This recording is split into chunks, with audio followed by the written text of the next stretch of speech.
ESPN2 Friday night college football is broadcast in high definition and presented by Pioneer Curo HD TV. A lot to talk about tonight. Bob Davie will join us here in the booth. Lou Holtz via the miracle of satellite. We'll talk about the problems for the Irish. Making a case for number one, which has been the best team so far, who should be number one. And as always, we'll preview tomorrow's top games. But first, we check in down on the field with Joe Shad. Loved to have played for a program like Oklahoma or Oklahoma State. A little too small, arm not strong enough. And so even though he's one of Oklahoma's all-time schoolboy passing leaders, not a scholarship available. Oklahoma coach Bob Stoops told me you can't recruit every player. Paul Smith admitted his feelings were hurt then. He has a chance tonight to hurt Oklahoma Sooners fans' feelings.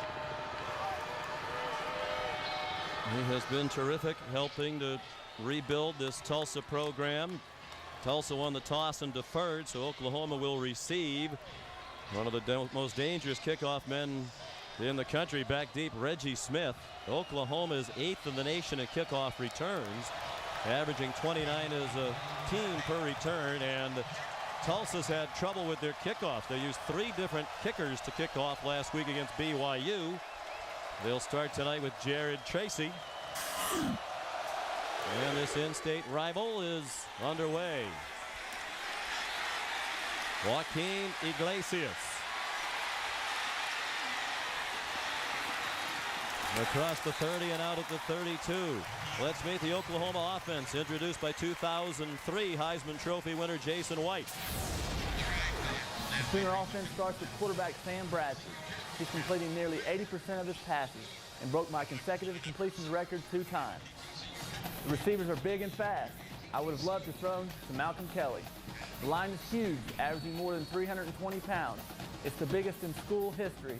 Those guys are Sam's best friends. And they average 6'5", 322 pounds. Todd Graham, the Tulsa coach, thinks they're the best offensive line in the country. Bradford opens out of the shotgun with a lot of time behind that line. And he's right on target to Malcolm Kelly to the 49-yard line of the Golden Hurricane. Their defense, introduced by Tulsa Hall of Famer Dennis Byrd. Brandon Jones and Moten Hopkins do a wonderful job as a tag team duo anchoring the defensive line. Nelson Coleman and Chris Chamberlain are the heart and soul of this Tulsa defense. Don't be surprised if you see Chamberlain on offense. He's already scored a touchdown. And carrying the big stick for the Tulsa secondary is Anthony Germany and Stephen Craver. The defense that gave up 694 yards last week in a win over BYU, 55-47. Alan Patrick rips through, so after an 18-yard completion to Malcolm Kelly, 14 on the run for this balanced Oklahoma attack. Randy Duncan made the tackle. You see the big offensive line there getting pushed on the linebackers. They're changing the line of scrimmage, and Tulsa's coming out in that old 3-3-5. They're fine on the flanks, but there's a lot of bubbles at that line of scrimmage. Look for Oklahoma to attack them right up the gut. Patrick comes into tonight averaging nearly 11 yards per carry on 15 rushes, 10.7 to be precise. He's tackled here by Charles Davis after a gain of 4. Oklahoma's offense averaging 61.3 points per game, number 1 in the country. They're 3rd in total offense at 565 yards per game for Bob Stoops in his 9th year as head coach. Here's Tulsa's defense. You understand with this powerful offense, they're going to move the football. This is where you have to stiffen up as they approach the red zone. Well, they are balanced. This is DeMarco Murray, the talented freshman. Short of the first down to the Tulsa 28-yard line. Alan Karatapian made the tackle, and then he came off the field with an injury and equipment problem. He's tapping his head. It must be the helmet problem where he got a shot to the noodle. Mike Bryan takes his place. Bryan, the son of a former Oklahoma All-American, Rick Bryan, who played for the Atlanta Falcons. 3rd down and 2. They keep it on the ground with Murray. First down. And he powers all the way down to the 5-yard line, dragging Tulsa defenders, most notably Randy Duncan with him. Roy Roberts in to help. That's a 23-yard gain. This is the 4th game of the season for Oklahoma. This is their 20th play of 20 yards or more. One of the things about running backs is which makes them good, and you don't usually see it from a young freshman, is their vision. Right there, DeMarco Murray starts left and understanding the weakness of the defense with all the bubbles in the 3-3-5, hits the cutback hole. And interesting enough, Sean, I saw 3 Tulsa defenders on their back. That shows you the dominance that is possible with this big, huge Oklahoma offensive line. If there was any question about whether or not the Oklahoma team would be ready to play their first road game of the year after rolling over their first 3 opponents, I think that question has been answered. You can see the intensity on their team, and particularly in head coach Bob Stoops. These Oklahoma seniors have had an up and down ride early in their careers, playing for national championships. That 2005 season, the first since 1999, when they did not have double digits in wins. And then, of course, last year, the quarterback situation, Rick Bomar dismissed, Paul Thompson thrown into the mix. And I think given all that, they had a very good year, going 10-3, winning the Big 12, going to the Fiesta Bowl. Yeah, but it ended on a bad note. And Coach Stoops doesn't like to talk about that much, but it still ended on a bad note. But they built off of that loss against Boise. First and goal, Chris Brown in at tailback, part of that 3-man rotation. And he gets driven down at the line of scrimmage by Nelson Coleman, their best defender, on his way to leading the Golden Hurricane in tackles for the 3rd year in a row. Well, that time they did a good job. The defensive line of Tulsa didn't get pushed back, and they were able to create penetration, causing the offensive linemen. Offense. The down counts. It's a 15-yard penalty. 2nd down. There's a Big 12 officiating crew. Oklahoma from the Big 12. Tulsa plays in Conference USA. So that's a big penalty. The down counts. The play went for no gain. It'll be 2nd and goal from just outside the 20. Now, if I'm Tulsa, my ears are up, and I'm looking at number 4, Malcolm Kelly, who's lined up top up there. He's a guy that can make plays. Big, tall receiver in the red zone. On the ground, it's given to Brown. He's more of a north-south runner among the 3 running backs. We'll see Patrick, Brown, and Murray, as we have already. And offensive coordinator Kevin Wilson says it really doesn't matter. They're so similar. Any of them can be in the game at any time. They don't necessarily put them in according to what play or formation they want to be in. A 4-yard gain there for Brown, a sophomore from Alexandria, Louisiana. You know, the college football imitates pro football. You see the 2-back system in the NFL. In college, you're seeing more of the 2- and 3-back system. Keep guys fresh. 3 wide receivers all to the right of Bradford on 3rd down and goal. He throws short, and it is intercepted. Roy Roberts brings it back to the 37-yard line.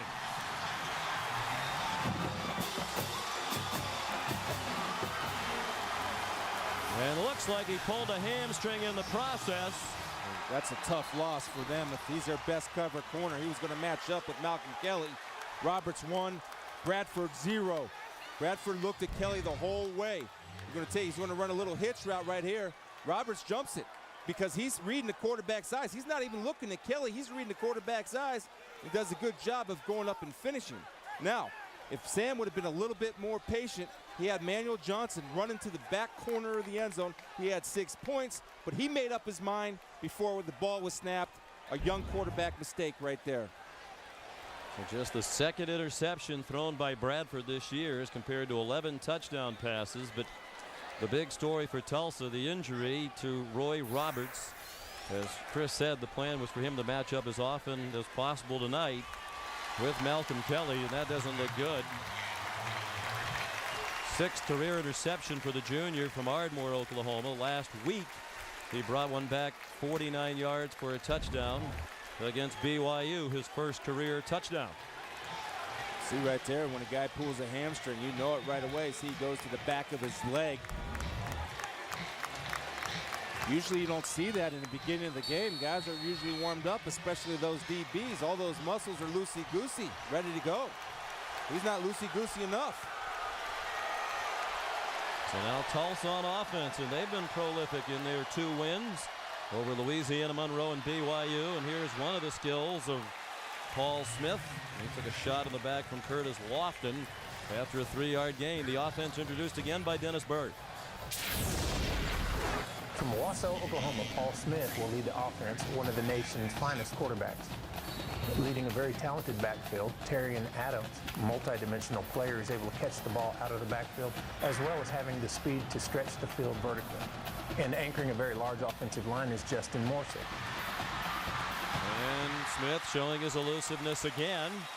Almost to the first down marker, about a yard short, tackled by Curtis Lofton, their leading tackler. Morrissey, the only returning starter on that offensive line, but they've played well, giving Smith protection. Only T.J. Rubley's thrown for more yards than Paul Smith. And they will be tested tonight. Oklahoma's going to run 9 deep at him at that defensive line position. Fresh bodies coming at you. Little quick screen, and it's Trey Johnson.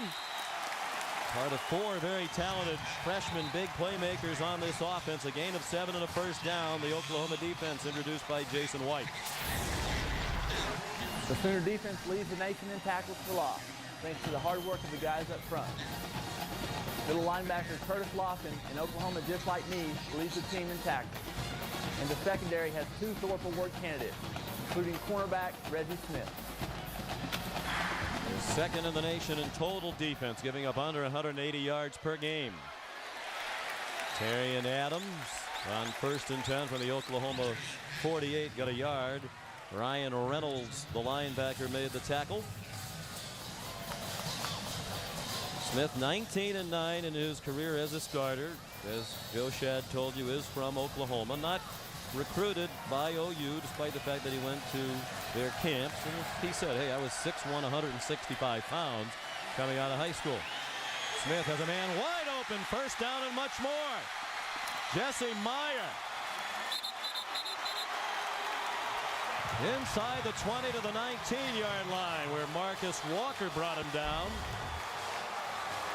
Makes a complete quarterback is the ability to handle the ball, a la Peyton Manning.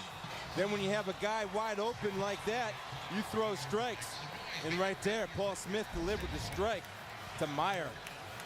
Oklahoma looked a little confused. They had 2 guys covering dirt. It is a very good Tulsa offense. The handoff to the freshman Charles Clay, breaking tackles, and then perhaps a late hit out of bounds.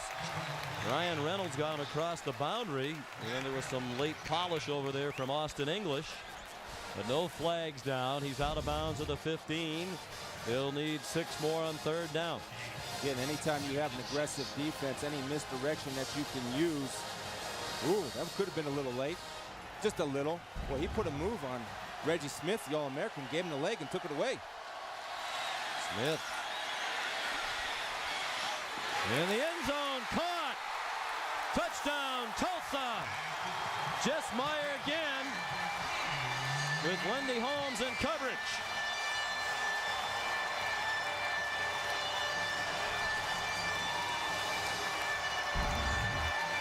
And Paul Smith gets away with one right here. He's late on this throw.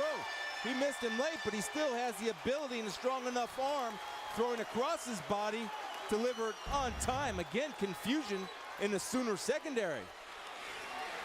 First touchdown of the season for Meyer. He had only 3 catches combined in their first 2 games. He had 2 key grabs on that touchdown drive. A big change of momentum in the early moments, and Tulsa leads Oklahoma 7-0.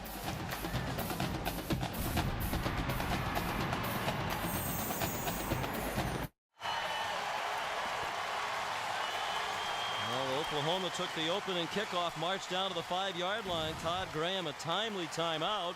Oklahoma backed up, turned it over, and Tulsa goes the length of the field, 63 yards in 7 plays. Bradford interception, Paul Smith a touchdown pass. A killer penalty too, Sean. 15 yards for personal foul, then a turnover. Tulsa needs those timely penalties and timely turnovers to hang in. Ricky Drake kicks off this time. It is dropped and then picked up by Iglesias, and he won't reach the 15, although there's a flag down, perhaps for a face mask. Coverage team led by Mike Bryan, the son of a former Sooner, all fired up, but Might have been a face mask, just a 5-yard return after the bobble by Joaquin Iglesias. Holding 29 on the Actually, it's a hold half the distance to the goal against Oklahoma. I think they got a hold on Joe John. Fine tight end, trying to protect his man. A lot of times you grab from behind to prevent the gang tackling. Tulsa's got energy. Boy, Oklahoma looked great on that opening drive before the timeout. Then the personal foul penalty. The interception. But now on defense, Tulsa without their best cover corner, Roy Roberts. Trying to deal with the stable of talented wide receivers led by Malcolm Kelly. John Destin is into the ball game to replace Roberts. And on first down, nothing doing.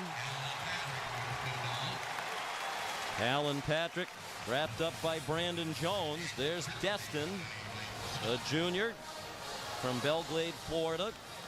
Junior college transfer from Rock Valley in Illinois. They're high on him, but they were hoping he'd be playing mostly as a backup tonight. Again, but that limits what they can do as far as man coverage. They felt like Roberts could match up. From the 4, again, nowhere to run for Patrick. Moten Hopkins, the junior from Converse, Texas, made the stop. Well, the defensive line woke up. Oklahoma came out and punched him in the mouth. Tulsa's defensive line said enough. Now they're changing the line of scrimmage. It'll be interesting to watch. You look at the massive size of Oklahoma in a pretty hot night tonight and see if that takes a toll. 87 degrees with 50% humidity at kickoff. And a breeze out of the south-southeast at 10 miles per hour. Timeout called by Tulsa. Well, Todd Graham has already used 2 timeouts. He said when we visited with him yesterday, Coach Graham, I believe we can do it. More importantly, our players believe we can do it. He said the first quarter's a key. If we're in the ball game at the end of the first quarter, I think we'll be in the ball game to stay. Again, a lot of things have to happen and go their way. Timely penalties. We had that, a timely turnover in the red zone. Then they capitalize on that. If they can capitalize on that, Paul Smith's going to make plays. It's not his first rodeo. He knows how to get it done. I just threw that in because we're in Oklahoma. Yes. So you understand that. I did, yes. So he's a confident kid, and I do believe he's got a little bit of a chip on his shoulder, Sean. He felt their win last week over BYU here was the biggest of his time here at Tulsa, but obviously a win tonight against Oklahoma would be that much bigger. A lot bigger. 3rd down and 11. Bradford standing on the goal line as he takes the snap under duress. Short over the middle and incomplete. Thrown a little bit behind Joaquin Iglesias. And now the Sooners will have to punt out of their own end zone. Now this is Bradford looks a little rattled. He's staring down his receivers. 3rd and 11. They throw about a 5-yard route, which would have been tackled short of the sticks. He's got to give his team a chance. He just looks a little bit rattled. And he's playing a defense that has confidence against his team. 2 years ago, they held Oklahoma to 17 points. Michael Cohen, the former walk-on, to punt. Just about at the back line of the end zone. Kay Johnson is back deep for the punt. High kick, but short.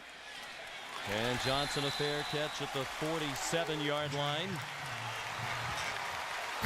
Tulsa begins in plus field position with a 7-0 lead.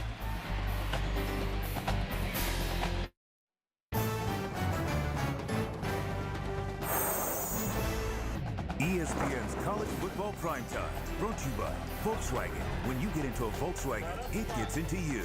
And your neighborhood Sherwin-Williams paint store. For your next decorating project, ask Sherwin-Williams. It is Tailgate Week, presented by Kingsford, and they tell us that is smoked bologna. I'll take it. Yeah, not surprising. Take anything that's edible. I'm not sure if smoked bologna is edible, but if it is, you will take it.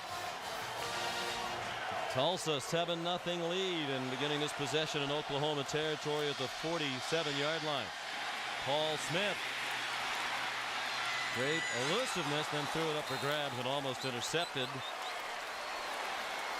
Broken up by Lendy Holmes. Roberts right there, the interception, setting up great field position Paul Smith with the fadeaway to Meyer in the end zone. The only score of the game. Roberts seemed to injure his hamstring on the play, has not returned. Already seen the elusiveness of Paul Smith, and we spoke with Gus Malzahn, the offensive coordinator. He said that's the quarterback's greatest skill. Nice defensive play by Nick Harris, the free safety. Players continued thinking it might be a lateral, but it was ruled an incomplete forward pass. And it'll be 3rd down and 10. And Nick Harris, with his size at 6'3", went up there with the rejection.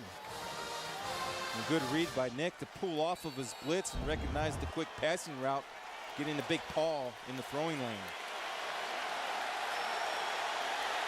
A touchdown scored by Tulsa, just the 3rd given up by the Oklahoma defense this year. And this Sooner D has scored 3 touchdowns this year, 1 in each game. They had 2 interception returns for a score and 1 fumble return. The blitz coming. It's dumped off short to the freshman Charles Clay. Where will they mark it? Going to be very close to that yellow line. He was tripped up by Curtis Lofton. He was coming off a career-high 12 tackles last week against Utah State. I think with the mark there, they had the 1st down. Charles Clay, an interesting story how he came to Tulsa. One thing I watched him in practice Wednesday, tremendous burst. I don't know if you noticed that. He had a different gear once he got that pigskin in his hands. It is a 1st down. Charles Clay was highly recruited from Arkansas out of Little Rock Central when Todd Graham and his staff got the job late in the recruiting period after Steve Cragthorpe left and went to Louisville.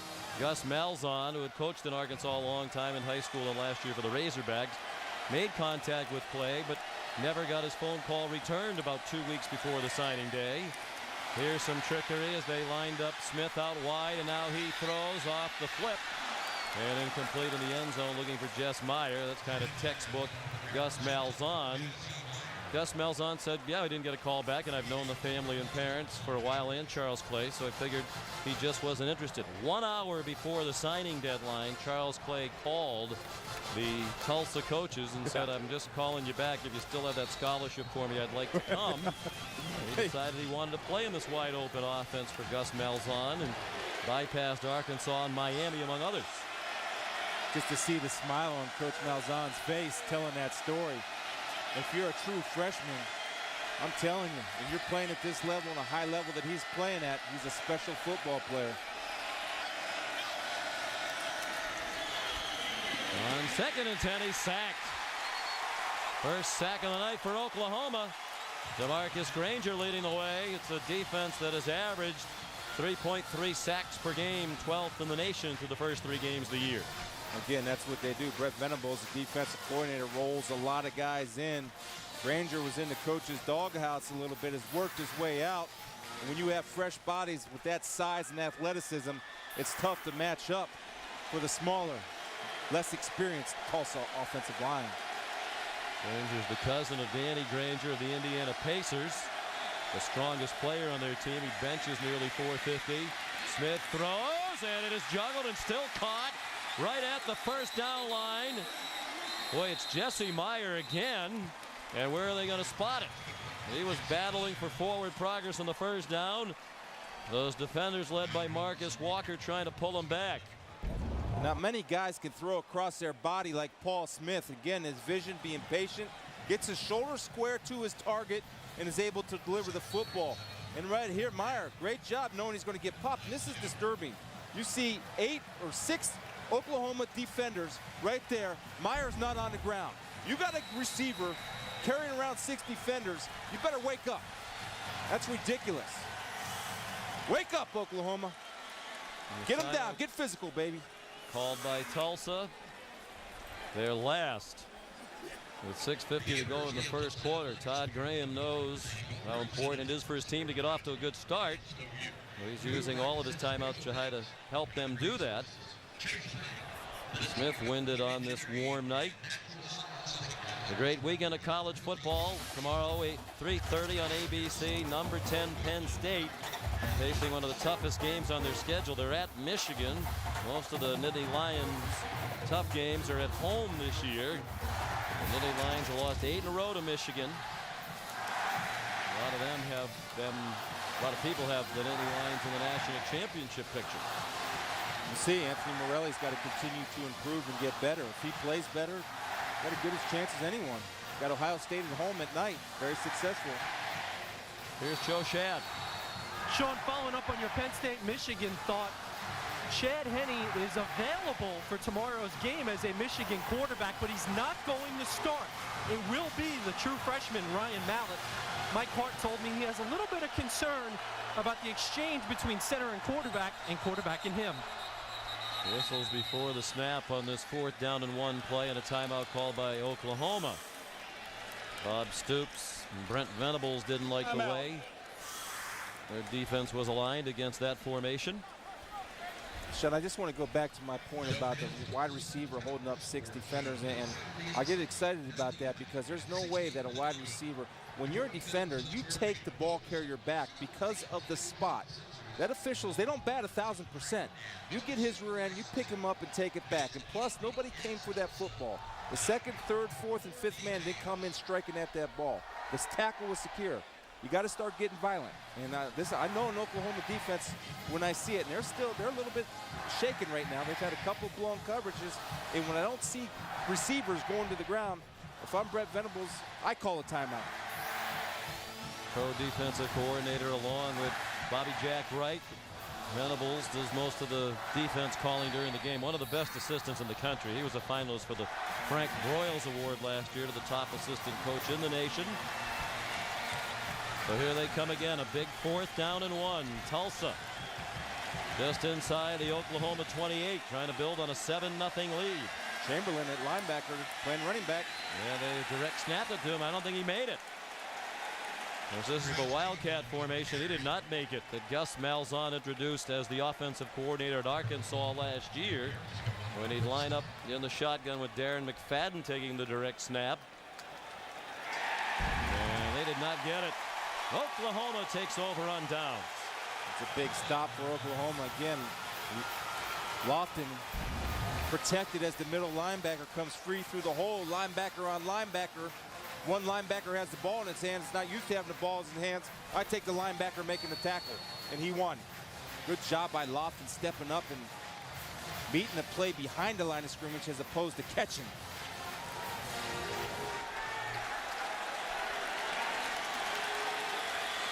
From the 28, 1st and 10 Sooners. Alan Patrick, the tailback.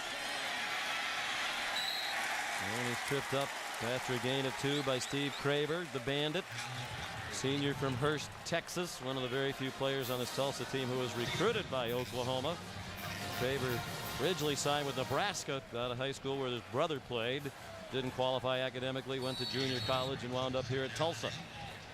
The advantage of the 3-3-5, you take the Bandit and the strong safety, you put them up at the line of scrimmage. There's not a lot of places to run outside. The bubbles are in the middle. 2 wide receivers, Patrick the lone back. He went into Nelson Coleman and Chris Chamberlain. Now Dari Noko with a Sports Center 30 at 30 update. All right, guys, all-time home run king Barry Bonds will play next season, but not for the Giants. That's what he said on his personal website. He said the Giants told him he wasn't in their plans for 2008. And injured Bills tight end Kevin Everett was taken from Buffalo to Houston today to be closer to home as he recovers from his spinal cord injury. Doctors plan to have him stand on his own in the next few days. Details at Sports Center, 11 Eastern. You can stay current with ESPN News. A blitz. Bradford got away from it and runs out very near that yellow line. Will they mark him with a 1st down? It appears they will at the 39-yard line. Nelson Coleman chased him out, but it's a 6-yard pickup for the redshirt freshman from Oklahoma City, Sam Bradford. A good awareness by Sam Bradford. They didn't pick up the zone blitz by Nelson Coleman, who flushed him. And Bradford, where the awareness on the field of knowing where the 1st down was, getting there without taking a shot. Bradford in a 3-way competition in the preseason to be the starting quarterback. He was not head and shoulders above Joey Halsey or Keith Nickel.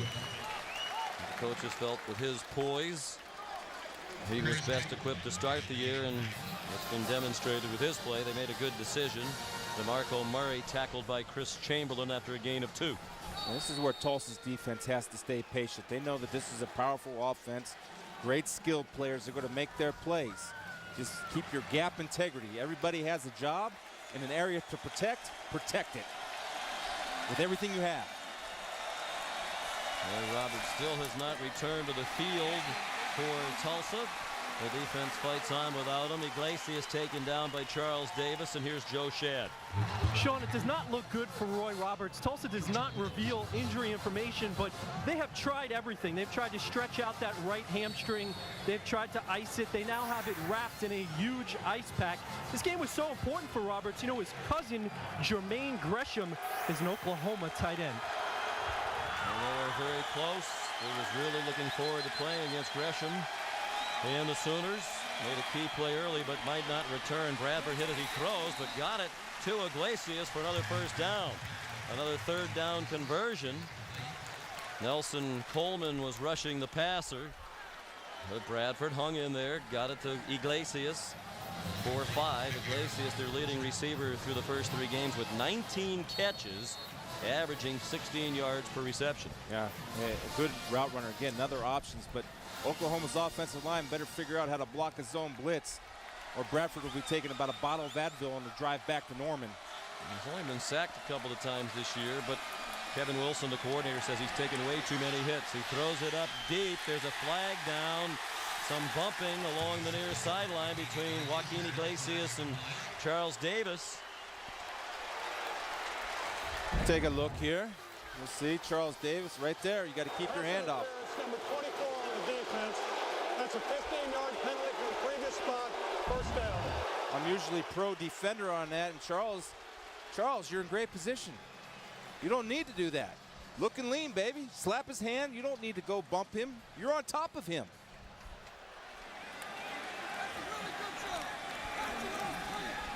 So the walk-off to the 35-yard line of Tulsa, and Brandon Jones is the injured nose guard for the Golden Hurricane, senior from Duncanville, Texas. Veteran, 39 career games, 11 of them starts. And he plays all over that 3-man front. They play that 3-3-5 defense. They basically have 8 players on 2 feet, reading the ball with a chance to defend the pass or rush from just about anywhere. And that nose guard is the key to the whole 3-3-5. If you're weak at nose, then you're vulnerable everywhere else. If you got a hog in a tough man, boy dog warrior at nose guard, you got a shot, because they'll demand double teams and they'll hold the point and they'll get penetration. It'll hurt them if they lose Brandon. They usually play 2 of them. You have Nimmons in there right now, who splits time with Brandon, but he could get tired. Well, Jones goes out. There's 2 of their best defenders out. And movement at the left end of the line. 79 offense, 5 yards, first down. Tough to miss when Phil Lodeholt moves. 6'8", the tallest player in the history of Oklahoma football, 352 pounds. And he can move. He has good feet. As Coach Wilson said, he's a good knee bender for a guy that size. Helps him with leverage in the blocking game. Again, the size of these guys, 6'8", 350. 322 across the board. A lot of meat. Alan Patrick, the lone back, burst through a big hole. And got belted by Randy Duncan, and then gave a little whip to Duncan. Patrick ahead for 11. Inside the 30-yard line, down at the 29, 4 yards short of a first down. Here's the bubbles that I've been talking about. You have these bubbles right here. That's the area that is vulnerable, and you'll see it happen right now as the play starts. The bubbles in the cutback lane, when you got a body on the body, Brian's got to get over there. It's tough. When you have those big bubbles, it's easy to change the line of scrimmage. 7 rushes for 31 yards for Patrick.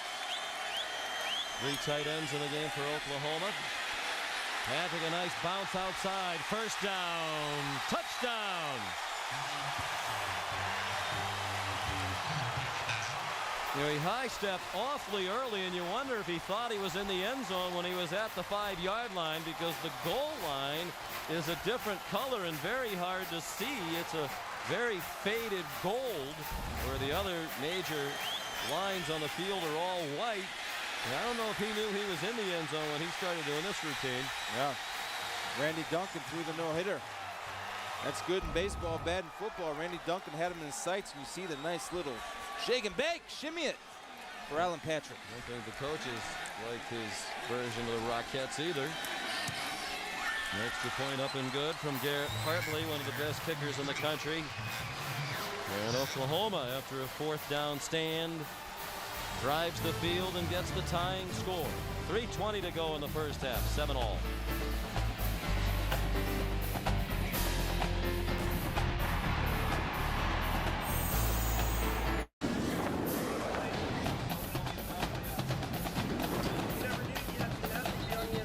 It is tailgate week, presented by Kingsford.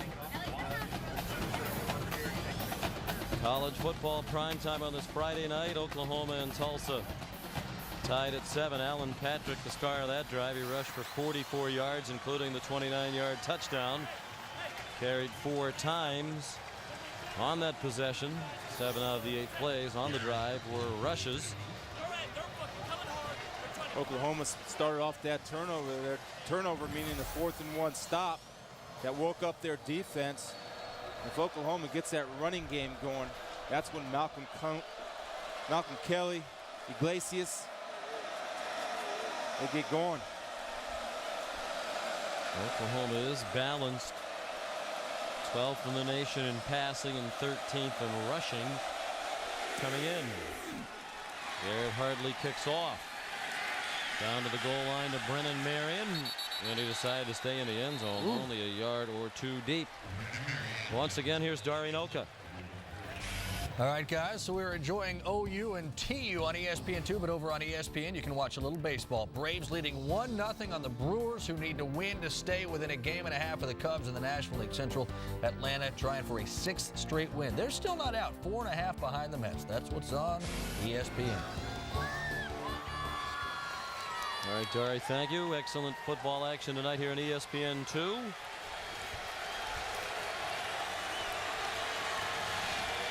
Paul Smith and the Golden Hurricane back on offense. And they dropped the handoff. Terrian Adams lost it. And he got back on it, but it'll be a 9-yard loss. Yeah, the Paul's there looking at Terrian saying, I'm supposed to give it to you. Terrian said, no, that was supposed to be a fake, a miscommunication. You see Terrian's looking to block somebody. He doesn't even realize that the ball was given to him. Did do a good job of readjusting and getting on the loose ball. Miscommunication. Of course, this is a new offense for Tulsa this year. They played a pro-style attack under Steve Cragthorpe. He left to become the head coach at Louisville. Smith couldn't find anybody open. Now throws deep on the run and almost found a receiver. Going deep for Brennan Marion. DJ Wolf, one of the safeties, had the coverage. It'll be 3rd down and long. Yeah, Paul Smith's kicking himself. You saw him slap the AstroTurf there in a little bit of disgust. Excuse me, field turf nowadays. He had a shot to make a play. And not a difficult play, but one that certainly Paul Smith is capable of making. Gus Malzahn. Driving force behind this no-huddle spread offense. They like to play at a fast tempo. They'll go to the ground on 3rd and 19. They'll get 10 from Terrian Adams, but not enough. And they'll be forced to punt as we tick down near 2 minutes left in a very entertaining first quarter. That's Oklahoma defense. Getting pressure, and I guarantee you Tulsa doesn't want to operate 15 yards behind the sticks. Reggie Smith back for the punt. Michael Such to punt. He had one deflected last week by BYU. He's averaging just over 39 yards per punt this year. Smith from his own 35. Brings it back 15 yards to the 50 after a 44-yard punt. Tanner Antle made the tackle for the Golden Hurricane. Norman, Oklahoma, the home of the University of Oklahoma. They're the University of Oklahoma, but they're OU. It's 124 miles from Norman to the University of Tulsa, and they are TU. I don't understand that. It's the way they do it in Oklahoma. It's OU and TU, but they're the University of Oklahoma and the University of Tulsa. You'd think they'd be UO and UT. Bradford going deep, and his receiver Malcolm Kelly got twisted around. Good coverage there by John Destin, the sub who came in for Roy Roberts, who suffered a leg injury on a key first quarter interception. Yeah, it was a matter of time before they want to test Destin. He passes the first test, and I would test him with, I think, the best wide receiver in the ballgame. Say it was only a matter of destiny. I'll go with that. No, you won't. I didn't even get the courtesy smile. You're not going to be here all week. Yeah, the truck is very silent down there, too. I left down the entire crew. Alan Patrick, the ball carrier. Chris Chamberlain and Nelson Coleman, those backers, made the tackle. Coach Graham thinks both of his stalwart linebackers have a chance to play in the NFL. 8 years of experience, both of them 4-year starters.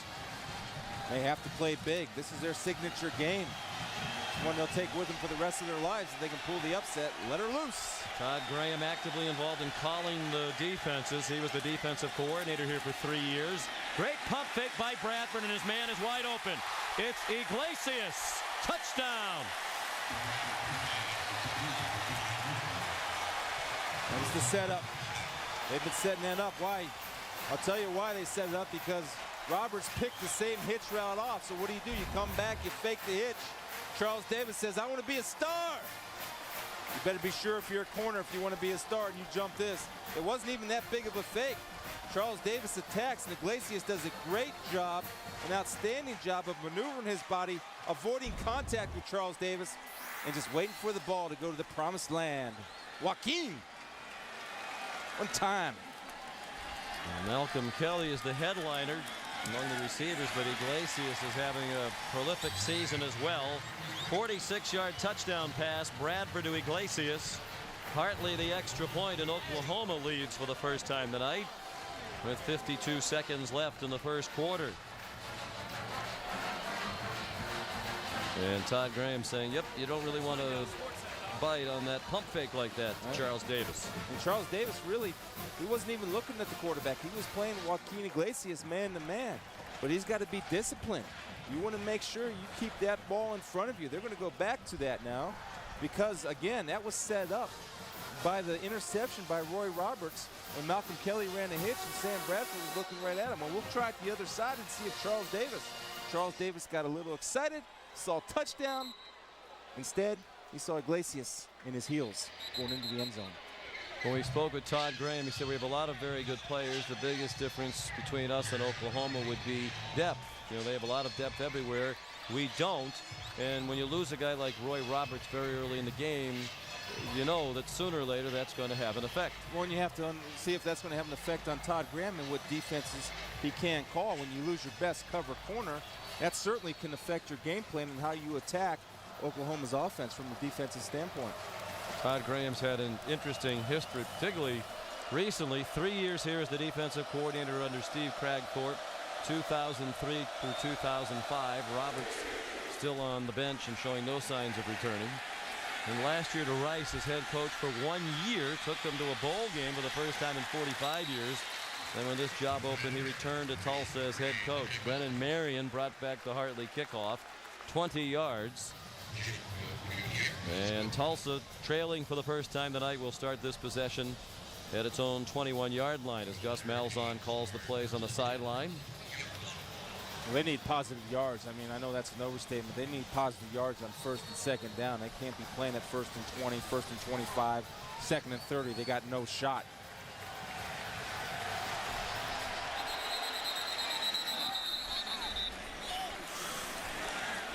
Flags before. False start, 82 offense. 5 yards, first down. We're starting at 1st and 15. Jacob Frank, which is a good name to have on Please tailgating week. reset the game clock to 45 seconds. 45 seconds. But you don't want to be penalized on this or any other week. 2 penalties for 20 yards against the Golden Hurricane. They got the big plays early, but momentum has shifted back to the Sooners. Here in the final minute of the first quarter, Terrian Adams lowered his head and got a wallop. We got a tough extra yard or two, lost his helmet in doing so. DJ Wolf delivered the hit. It's a gain of 9 for Tulsa. But I like the aggressiveness of Terrian Adams right there, saying, I'll take you on. I'm not one of those running backs that's going to duck contact or look for the sidelines. We're going to find out. Nice contact between Wolf and Adams. Courtney Tennille would have been their featured back this year, but he got injured in the preseason, blew out his Achilles, and will not play this year. He's a transfer from Oklahoma. Good work by Smith. He found Jesse Meyer, who's been his best receiver here in the first quarter, for 9 yards and a first down. What could be the last play of the quarter if Tulsa elects to have that be the case. There's Courtney Tennille. Been a couple of years that Oklahoma did not play there. Transferred here, was the leading rusher for Tulsa last year, as they went 8-5 in Steve Kragthorpe's last season. End of the first quarter, Stoops and the Sooners up by a touchdown.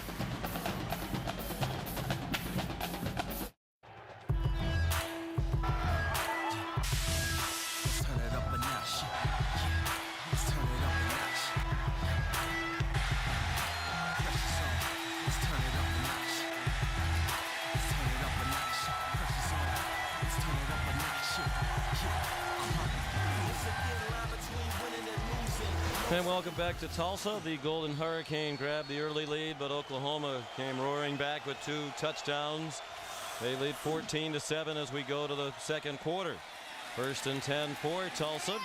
Terrian Adams turns the corner to the 40-yard line. A gain of 7 on first down. Sean McDonough with Chris Spielman. We're pleased to be joined. Cast in the rare role as fan for most of this night by Bob Davie, our ESPN colleague. He'll have the game about an hour and a half away tomorrow over in Arkansas, between Kentucky and Arkansas. But how are you enjoying this experience? You know, when I was a coach, I never understood why fans booed.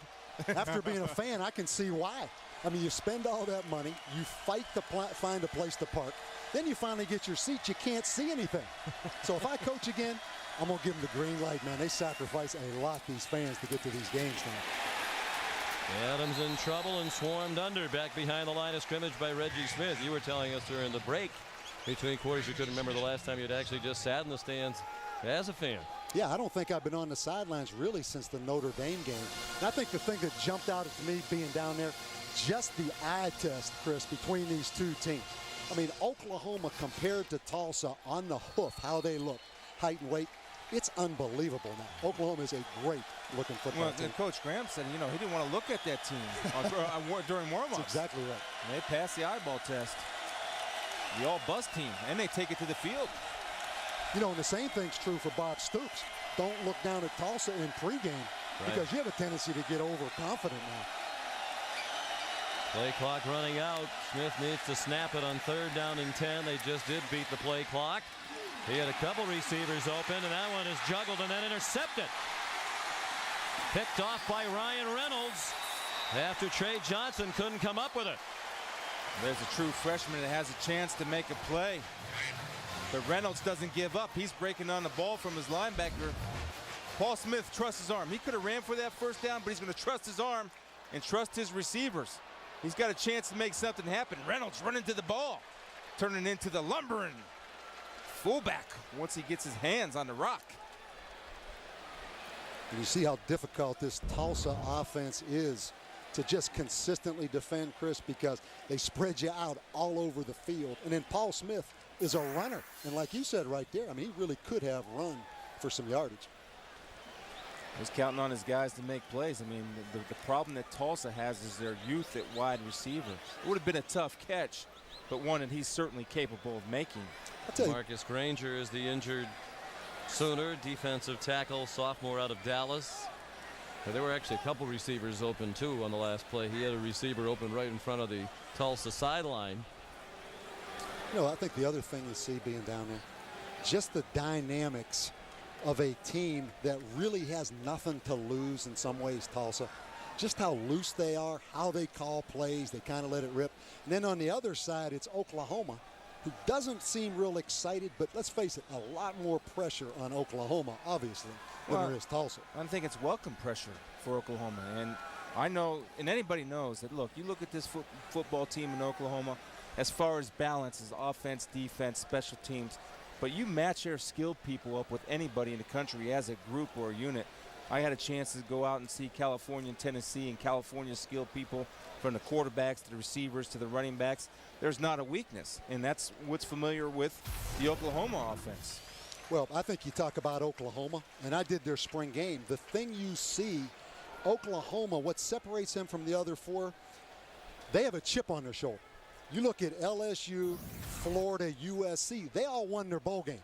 Where Oklahoma got embarrassed now by Tulsa, and Bob Stoops had to live with that all spring, off season. So you take a talented team that has a major chip on their shoulder.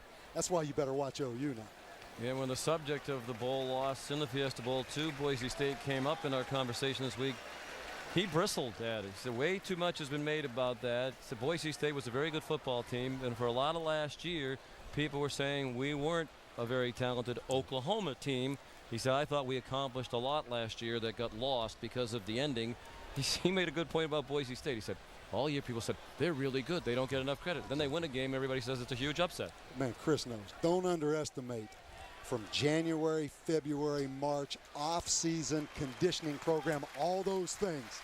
That chip on their shoulder mentality with this team, that's going to pay dividends. Yeah, I think it will. I mean, it's almost worth the sacrifice. You never want to lose a ball game, but if you do lose it, what are you going to do with that loss? Are you going to go in the tank, or are you going to motivate? Because you know what? Oklahoma wasn't a great team last year. They were fortunate to get to a BCS bowl game.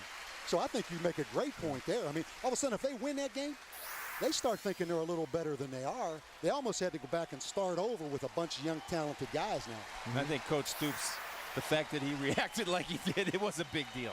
It was a big deal to lose by. Well, he's just tired of hearing about it. He felt like too much was made of it, that somehow they lost in a huge upset when he felt Boise State didn't get enough credit for being the very good team that they were. And he was proud of what they accomplished last year, and all that got lost. I mean, they took a wide receiver basically and made him a quarterback right before the start of the year. Paul Thompson last year won the Big 12 and went to a BCS bowl game. I got to ask you one question, man. Chris, did you get Sean up this morning for that workout that I saw up in Bristol back in August? You had him on that off-season program. Did he get up this morning and get it done? I'll let him speak for that. I know the answer if you don't let him. If it keeps up like this, you'll be calling me McDiesel by the end of the year.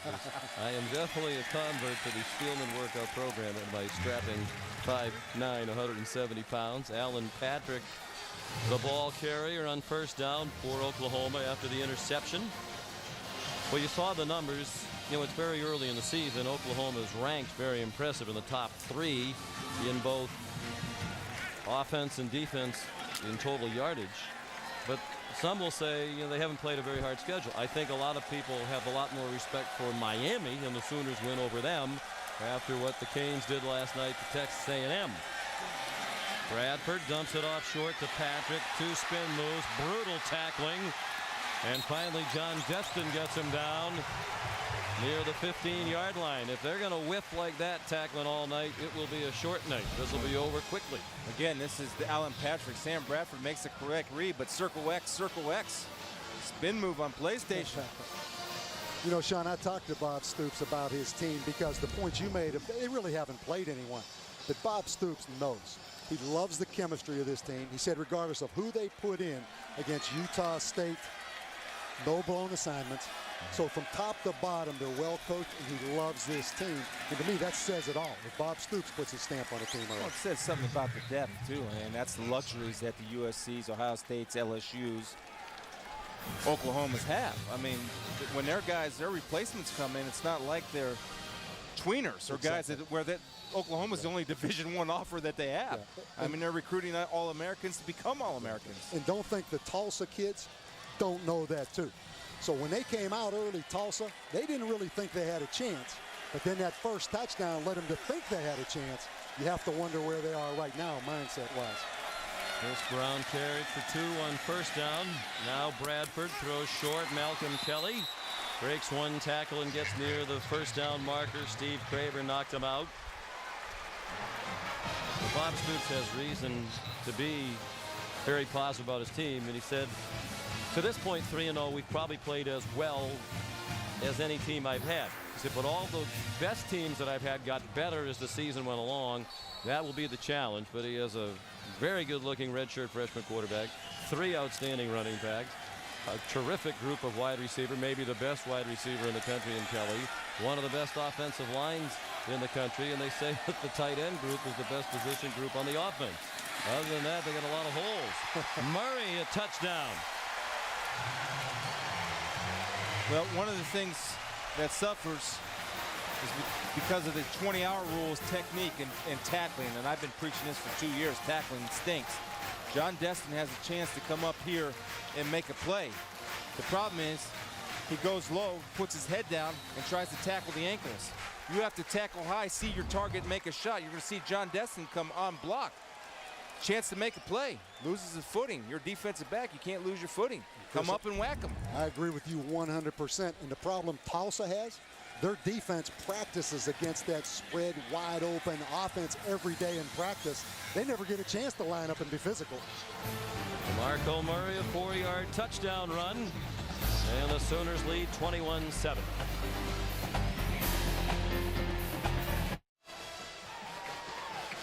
Oklahoma spotted Tulsa 7-0 lead with 21 unanswered points for the Sooners. And they lead 21-7 with 12:18 to go in the first half here in Tulsa, Oklahoma.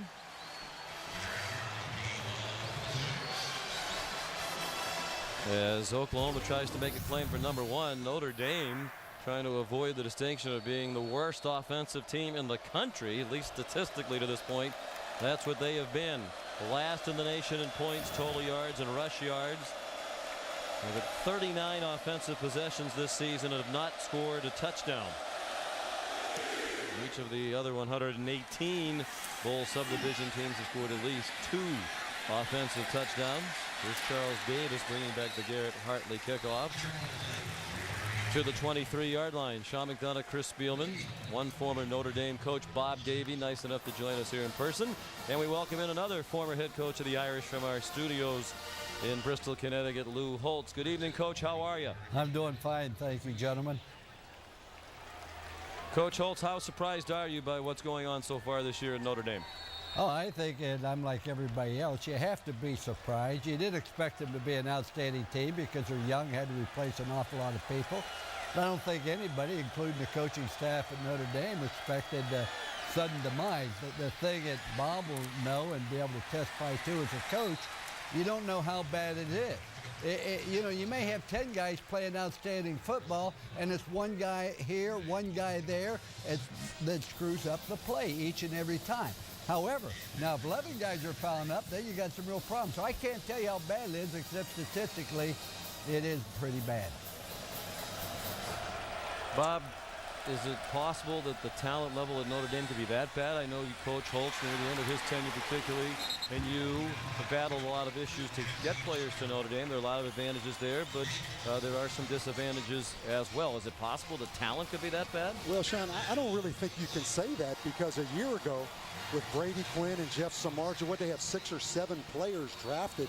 They've recruited extremely well. But, you know, the amazing thing to me, you know, when you're coaching, you're in that bunker mentality.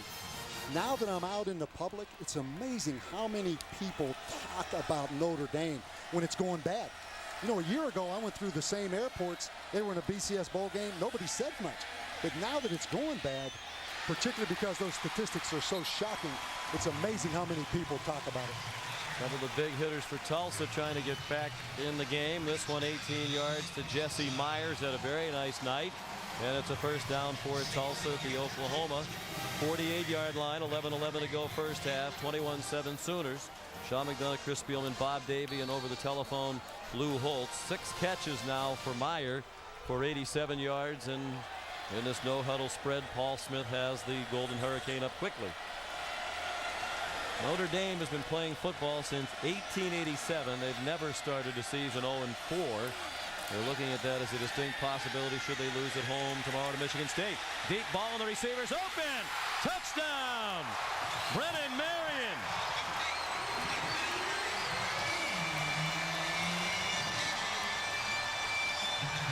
Flag thrown in the end zone after the touchdown. Lendy Holmes in coverage, but Marion, the fastest player on the Tulsa team, he runs a 4.40, got behind Holmes. Did this by setting up, and you see Marion just taking off on a takeoff route. Holmes peeking inside, rules of safety. Deepest of deepest, especially you're in zone, but it was set up, and the protection was set up by bringing Wade Whitlow over. Play, unsportsmanlike conduct, number 4 on the offense. 15-yard penalty being forced on the kickoff. Touchdown's good. To play the tight end position, they did a semi-roll, and Paul Smith just waited. Then he threw the strike to Marion. Now, you got to control it and not do the unsportsmanlike conduct, because that will put Oklahoma at the 50-yard line when this play gets started again. And Sean, how many Notre Dame fans out there saying, see, it can't be that hard, can it? That was Tulsa against Oklahoma right there. Yeah. Extra point up and good by Jared Tracy. Well, Lou, we've heard you give a lot of pep talks to a variety of teams. It's kind of become a regular feature of our college football coverage that we're enjoying. If you were still the head coach of the Irish, what would you be saying to your team now? Help. First of all, let me make a comment about talent, and then I'll tell you what I would say to the football team. Notre Dame has talent. I mean, I think Aldridge and Allen are excellent players. I think Clawson was the #1 recruited quarterback in the entire country. And Bob will tell you, you can be at Notre Dame, you stick your head out the back kitchen door, give a holler, you're going to get 11 football players that can play. Notre Dame is always going to have some degree of talent. My first year at Notre Dame, we might have had as good a talent as we had when we won it 2 years later. The difference was they didn't know the system, hadn't bought into it, etc. And the thing we have to understand as a football coach and as parents, when people need love and understanding the most is usually when they deserve it the least. And that's the same thing I feel about this Notre Dame football team. You don't need to beat on them, bang on them. The thing we got to do is figure out what the problem is, hold people accountable. Are we stepping with the right foot? We're doing the things fundamentally that we need to do. You just don't want to pound on them, etc. But I do believe that Notre Dame will bounce back. You look at next year's schedule, you look at the young talent, it's just a question of being patient. And the one thing that I know about the Notre Dame family, the tougher the situation is, the more that family will rally around one another. I'm not talking about the Subway alumni, but I promise you, in that stadium on Saturday, there'll be more support from Notre Dame than if they were 5-0. DeMarco Murray returned the kickoff. Ricky Drake had the kickoff because of the penalty from the 20. The kickoff returned to the 13. You know, I think one thing that you have to correct, though, and I got into this situation, but I was a defensive coach, you have to have an identity on offense. And what I see Notre Dame being right now, they want to attack every weakness a defense has. So they wait week to week on Sunday to find out what the defense is, or they wait till the defense gets lined up to see what play they want to run. At some point, you better line up and be what you are. And in my opinion, line up and run the football. That's what Notre Dame football, just like Ohio State football, was built on, Chris. At some point, have an identity and line up and run the football. John Finley, the reception to the 35-yard line, gain of 17. Here's what Notre Dame has coming up. A lot of people are saying they're looking at 0-8. Well, yeah, it possibly could be unless they find that identity. But you see, if you don't have an identity, and as you said, Coach, you're trying to attack weaknesses, and maybe Charlie's still adjusting to becoming a college head football coach because Charlie doesn't have 12-hour days to work with his players because of their commitment to school and the 20-hour work week. Now, I understand talent, but if talent isn't being, the fact that they have talent doesn't mean that they're producing. They're not getting talent to produce, and that's a problem. They've had 2 top 10 recruiting classes in the past 2 years. Though some of those kids are in their 3rd year. If they're not playing, then their talent is not talent, in my opinion. That's a little harsh, but you guys know it better than I do, but I only know what I see. penalty against Oklahoma has the ball back at the 38-yard line. Left guard on the offense. 5 yards, first down. Wiped out the big gain to Finley, and now another penalty, moving back 5 more. And I do think this week is the key week in Notre Dame football because they're 0-3. You drastically changed your plan and you drastically changed your practice schedule. When you take a team out on Sunday in full pads after the kind of loss they had, you open up the positions, you get physical, you go back to camp, you better have success. And one more thing I learned, I was 0-3 my last year. We came back and got it to 3-3, but we ran out of gas late in the season because, Chris, you know from playing at Ohio State, it is mentally exhausting on those guys right now, those players at Notre Dame. And that's when they got to galvanize and get around each other. Chamberlain. Tackle in space by Chris Chamberlain. He takes down Alan Patrick. Virtually no gain on the play. Coach Holtz, we're going to let you get back to work. Thank you so much for the visit. Well, thank you. One last thing I'd like to say, as Bob knows, our main adjustment was we adjusted our chin strap. We're going to do what we know how to do, and it's up to you to stop us. Thank you for having me. All right, Lou, thank you. Yes, sooner or later, you're Notre Dame. You should be dictating to the other team, not the other way around. And I'll tell you a story about Lou Holtz on offense that I learned my first year as defensive coordinator. Bradford, after the fake, has his man short of a first down, Iglesias. But he got a bundle of it back to the 45-yard line, 22 yards, about 3 yards short of the first down. Just one last story on that point. Coach Holtz didn't care if the defense knew the snap count. The offense was going on the same snap count. He didn't care if they knew the play on defense or not. He was going to line up and run that play. And because of that, guys on offense knew what they were doing and they believed in it. You get them big linemen to get their weight on their fingertips and rear ends up and come off the ball. Oklahoma leads here with 10 minutes to go till halftime. They're up 21-14. 3rd down and 3.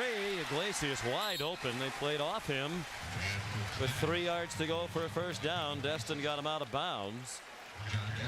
But it's a first down inside the 40. 5 catches already, 85 yards for Joaquin Iglesias. Yeah, they're working Destin over. I'll tell you, that was a great route. And you see the adjustments and the growth and the experience of the wide receivers.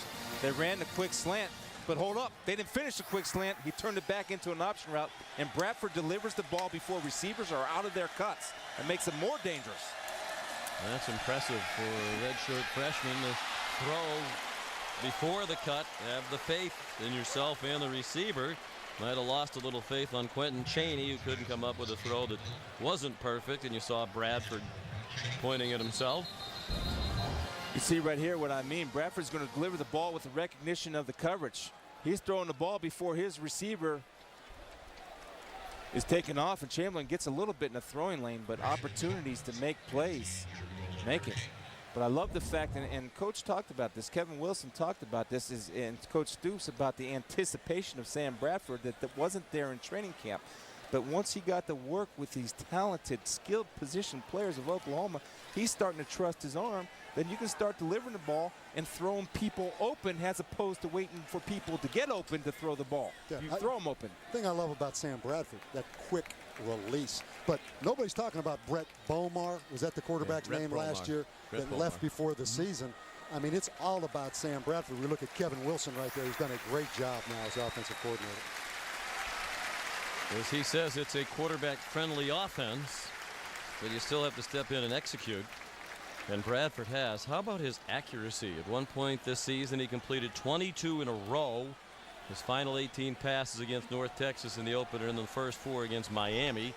That broke Jason White's school record by 4 completions in a row. And then he had another streak of 21 completions in a row, the last 10 against Miami and the first 11 last week against Utah State. So he's broken that record twice in 3 games. And on target to Gresham, the tight end, tumbles forward near another first down. Jermaine, a sophomore, chopped down by Chris Chamberlain.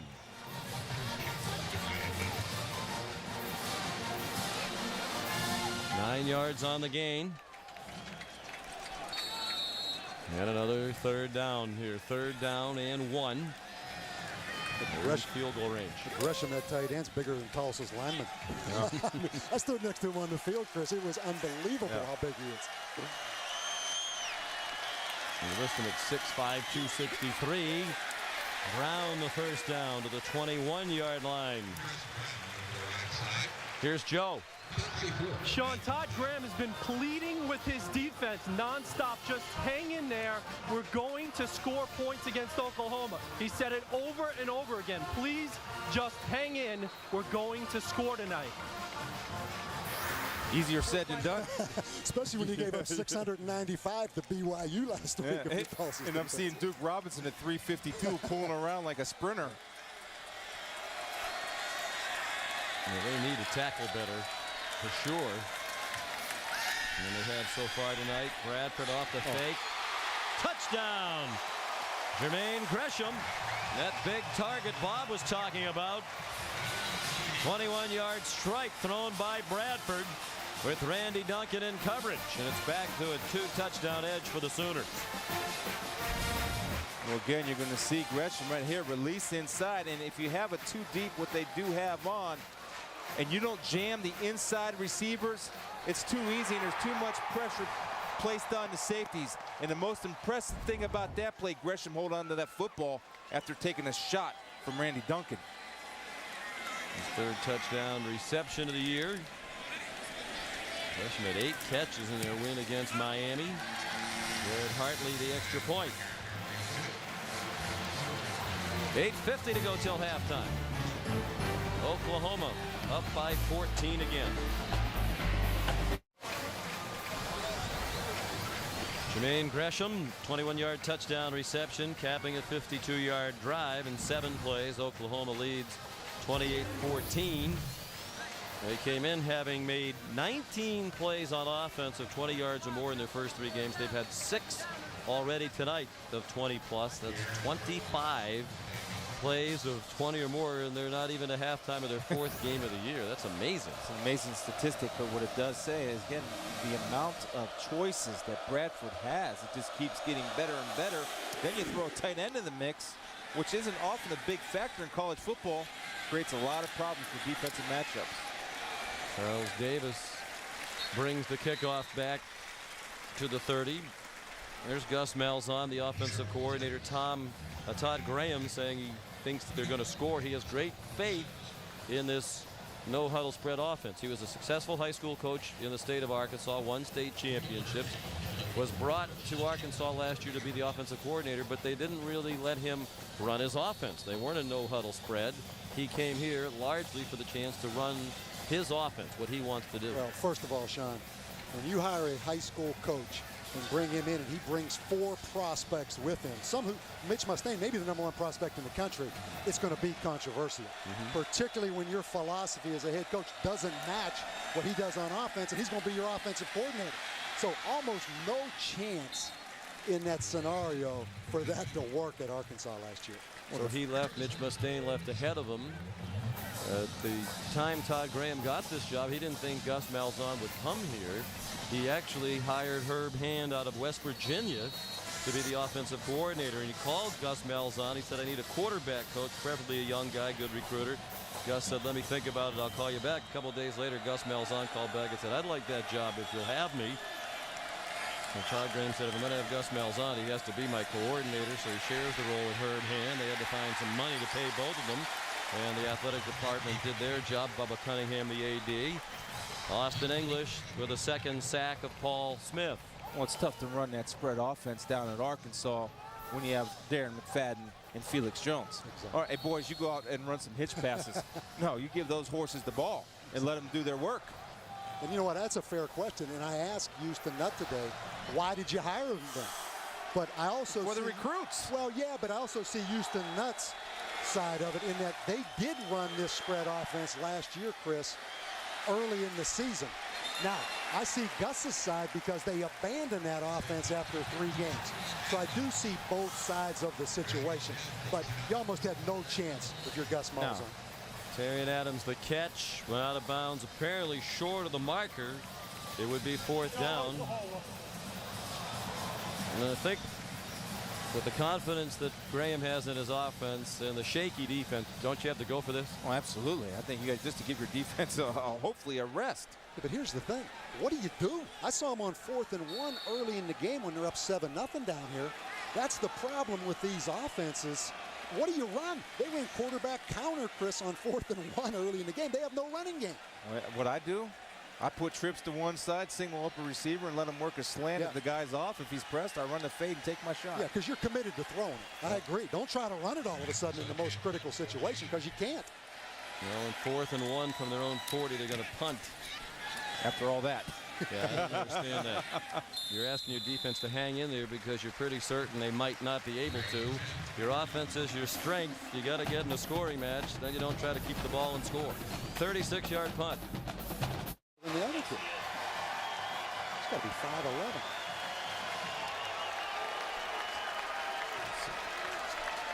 Sean McDonough, Chris Spielman, Bob Davie, and Joe Shad back in Tulsa, Oklahoma. The Golden Hurricane on their home field down by 2 touchdowns, and it's Oklahoma's ball. A 350 right there, 220 right there. Take a look.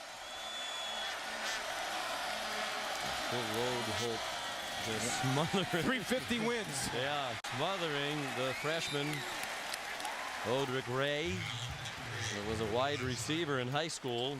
That's why he's number 80. He might want to go back to being a wide out after Mr. Lodeholt just ran him into the turf. And he's shaking his head. He's getting baptized a little bit. But, you know, if you're going to put a 220-pound guy up against 350, you move him. You don't say run off and hit the big offensive tackle. I mean, you don't get in a certain match with a skunk. You know what I mean, Sean, by that? Good. You got it. I'm with you. Patrick again. First down and much more. Finally taken down near the 30-yard line. Here's another reason why I don't think you punt, because you know this is likely to happen again. 33 yards on the run by Patrick. Chris, I know you're not a big fan of this 3-3 stack defense because there's huge caverns in there in the inside running game. Yeah, it's the bubbles. I mean, it's just double the nose, chip off on a linebacker, and you don't have support. You're all right on your flanks, but up the middle, and when you're playing a team that runs up the middle, you might want to do a little bit of adjusting. You can go to a bear front with 2-3 techniques to help yourself. Back-to-back 100-yard-plus games for Patrick. Attaboy. Brown hit hard by Chamberlain, lost it. The officials now saying incomplete. You saw the hesitation from the linesman at the bottom of your screen looking for help, and they ruled incomplete pass as Chamberlain belted it out, but apparently Brown never had. Well, he had it. Yeah. And Chris Chamberlain does a good job of leading with those screws in the helmet, putting it right on the football and running through the tackle. You see him bring his feet on the hit. And that's the type of play, those type of close calls need to go Tulsa's way to get their offense on the field. And there's a penalty as well. I believe roughing the passer, the call against Tulsa. Apparently the ref's mic is not working. It wouldn't have mattered anyway because of that penalty. Oklahoma would have kept the ball. The walk-off to the 15. 4 penalties, 50 yards against Tulsa. When they actually hit you, they hit pretty hard, this Tulsa defense. They whiff with great frequency as well. Chamberlain again into the tackle, this time of DeMarco Murray. Matter of fact, Coach Graham said last week, and we saw some of the film. Yeah. They had 14 we called knockout shots against BYU. They did put a lot of good looks. He said even the kicker and the punter had a knockout shot. Well, they do, and it's just, you know, that's the nature of the defense. It's tough to defend against 320 pounds of beef coming off the ball when you have 3 down linemen and your secondary players or your back players in your front 7 are 3 and 4 yards off the ball. There's just natural caverns created, like here. DeMarco Murray slithers down to the 6, a yard short of the first down. Alan Karatapian made the tackle. You know, you talk about, and it's so hard to judge who has the best offensive line in the country. But I know this. I'll make this statement. There is none better than this Oklahoma offensive line. I mean, the difference you see is the height and the athleticism of these guys. I mean, Robinson, look at Lodel. That's the biggest human being in the country right there, Chris. That's 6'8", 370 pounds. Robinson next to him's 330. Yeah. And they're all juniors. They'll all be back next year. The two key backups who rotate in at guard and tackle, Brian Simmons and Trent Williams, are both sophomores. Flag down at the play stands. It's first down for Chris Brown. Yeah, Odrick Gray got a little excited, and again, that's because they're moving him. You don't want to match him up. You want to give him a chance to fight by putting him on the move. Number Here he 80 comes on the defense. That'll be half the distance to the goal. Penalty yards is good for first down. I just want to make, and you know, the 3-3-5 can work in Conference USA because the athletes are a little bit more equal. But when you're playing the number 4 team in the country, it's just a little bit difficult when they're pounding you. And that's the weakness of the defense, and that's the strength of Oklahoma's offense. That's why you see them hitting it up the middle. And the thing I like about Oklahoma, you know, Oklahoma was a spread team. Mike Leach was the offensive coordinator, as you guys know, when Bob Stoops first took the job. But now they're balanced and they can run. You know, right there, just a two-back ISO kind of play. And you know what, Chris, you made the point.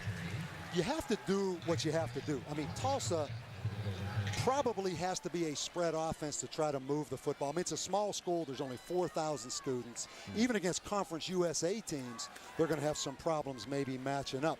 But at some point, don't you have to run the football a little bit in college football? Yes. Well, I mean, I don't care, Chris. I mean, right? I'm with you. We talked about that two-back rule. I think there ought to be an NCAA rule.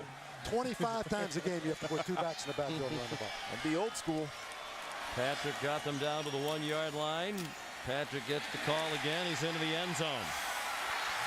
Ian Pleasant with a good block. He was in at fullback. And the route apparently is on with 4:07 to go till halftime. Already 34 points on the board for Coach Stoops. Sooners with the extra point still to come. It's the old power oak play, and watch Duke Robinson at 72 pull up and lead the way. And the problem is he gets his big weight going. Look at him, he's 350 pounds himself. He doesn't have to block anybody because nobody's in the hole to hit him. But anytime you have an athlete that moves that well at that size, there's going to be a lot of space to run to. They can't find any volunteers to get in front of him. Yeah. Extra point good by Hartley. Alan Patrick already over 100 yards in the half and into the end zone to cap that drive for Oklahoma.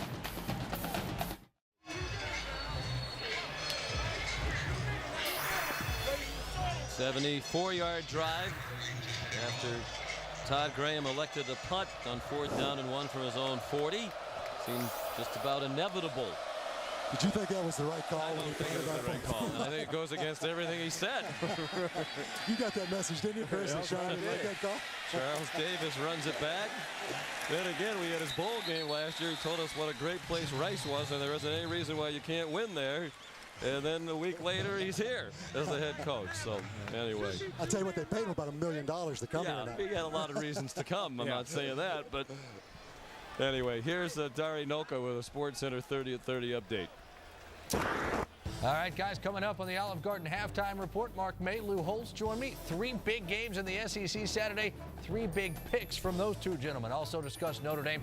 Where is the fight in the Fightin' Irish? And big news out of San Francisco. It involves Barry Bonds in 2008. Guys, we'll see you at the half. All right, Dari, thank you. On first down, Paul Smith swings it for Terrian Adams with some running room, and he gets knocked out of bounds. Took a pretty good shot from DJ Wolf and Curtis Lofton. 8 yards on the play. No timeouts for Tulsa in the remainder of the half. Well, and Tulsa's going to fight you now, and they believe in their offense. If they can get it down to 14 and get something happening on defense, whether it's turnovers or some type of action, they got hurt a little bit by that close call, but their offense will move the football. Thank you, Jamad Williams, the redshirt freshman. Smith throws it up in a double coverage, and it's broken up and nearly intercepted by Lindy Holmes. It was intended for Brennan Marion. And Marion actually does a good job of converting to the defensive back and getting in between 2 Oklahoma defenders. You don't want to get greedy here. Again, a lot of their stuff has been open in the intermediate routes. Go ahead and use the intermediate routes. Don't throw in a double coverage. You don't need that right now. Paul Smith's decision-making has been pretty on target and on time all night. Smith throws off his back foot, and what a throw it is to Charles Clay. Out of bounds inside the 20. Marked out at the 18-yard line of Oklahoma. Well, that's the matchup that they want. When you get Charles Clay matched up on anybody underneath besides a corner, he's going to make him pay. Charles Clay lined up in the fullback position in the offset eye, and you see him throw the ball open just where he needs to throw it. Actually beats Reggie Smith, the corner, the All-American corner, and Charles Clay gets his big long strides, and he's one of those guys that when he runs, he doesn't look like he's running, except he's a space eater. Smith sacked back at the 21-yard line after a 53-yard gain, a loss on the play of about 3. Nick Harris came from the secondary for the sack. I'll tell you what, in this offense, you better have a quarterback. As you see Paul Smith go out the wide receiver right here, you better have a quarterback that's an athlete, because he's going to take some shots in this offense. There's that Wildcat formation again with Chamberlain in the backfield. His arm got hit as he threw it. Tried to find Terrion Adams. Well, Bob, this is what we're talking about at Arkansas. This is one thing Gus Malzahn brought to Arkansas that he left behind with Darren McFadden. And we'll probably see it tomorrow in your game, 6 o'clock right here on ESPN2 when Arkansas hosts Kentucky. Yeah, you see trends in college football, Chris. Everybody in the country, including Charlie Weiss, is putting the running back at quarterback now. Direct snap at least a couple times in the game. You think coaches are copycats now? Yeah, single win. Hasn't worked well for them tonight. Smith to Adams, and a good open field ankle tackle by DJ Wolf when it looked like Adams might escape. Who do you like in your game tomorrow night? I know you won't have to make a prediction because you're covering it, but Kentucky coming off the big win, Arkansas off a tough loss. Yeah, I mean, the team with the shortest memory, right, probably bounces back, but I go with the team that can run the football as dynamic as I think Arkansas can. Now, Kentucky's balanced. Great quarterback, great scheme, but I'll tell you, those 2 running backs at Arkansas, Chris. Well, Raphael Little from Kentucky can carry the rock a little bit too, but you're right. But I'm talking about physical now. McFadden will pound you. Jared Tracy missed a 35-yarder, knuckleball. I'm not sure 3 points would have helped a lot the way the defense is playing either, but not as much of a choice that time.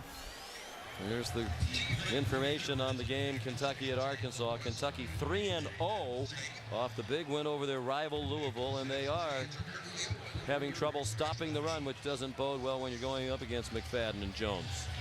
I see right now McFadden, the leader in the ESPN poll for the Heisman.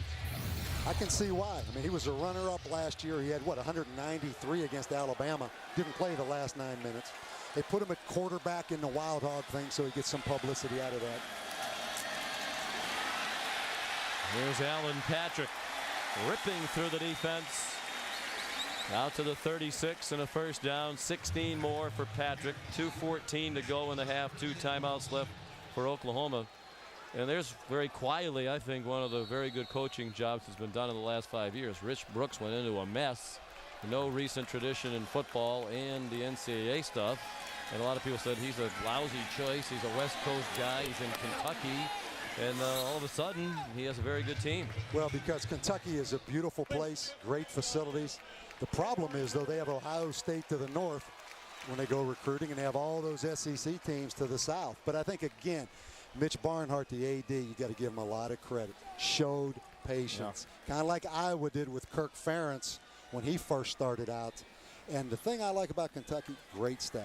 Joker Phillips, the offensive coordinator. Steve Brown, the defensive coordinator. First school in SEC history to have African-American offensive coordinator, defensive coordinator. Well, one of the things that's underestimated, I think, in college football is the continuity of coaching staffs. And when you can keep guys together and you stay with Rich Brooks, who at one time was ready to get fired, I believe, but they stayed patient. Then you get a player like Andre Woodson, who's a program turner. That's exactly what Andre does. And 3 of those guys, to your point, Chris, stayed as seniors. Raphael Little, the wide receiver, and Andre Woodson stayed. Could have come out in the NFL draft. So, again, that bodes for the continuity, the comfort the kids have in the staff. Moten Hopkins knocked down the pass. Certainly McFadden is a Heisman candidate, maybe the leading candidate right now. How about Andre Woodson? Certainly the win over Louisville helps his cause. Now 257 straight passes without an interception. That's an SEC record and 14 shy of Trent Dilfer's all-time NCAA record for Fresno State back in 1993. He is a dynamic player. 2nd and 20. They give it to Patrick. Trying to strip the ball. Patrick hangs on and gets 2 or 3. George Sklinkscale got him down. How about Andre Woodson? You talk about overshadowed by Brian Brom at Louisville, really his whole career. Those guys went head-to-head twice in high school, twice in college. Finally, Andre gets the monkey off his back as they beat Louisville in what was an unbelievable game last week.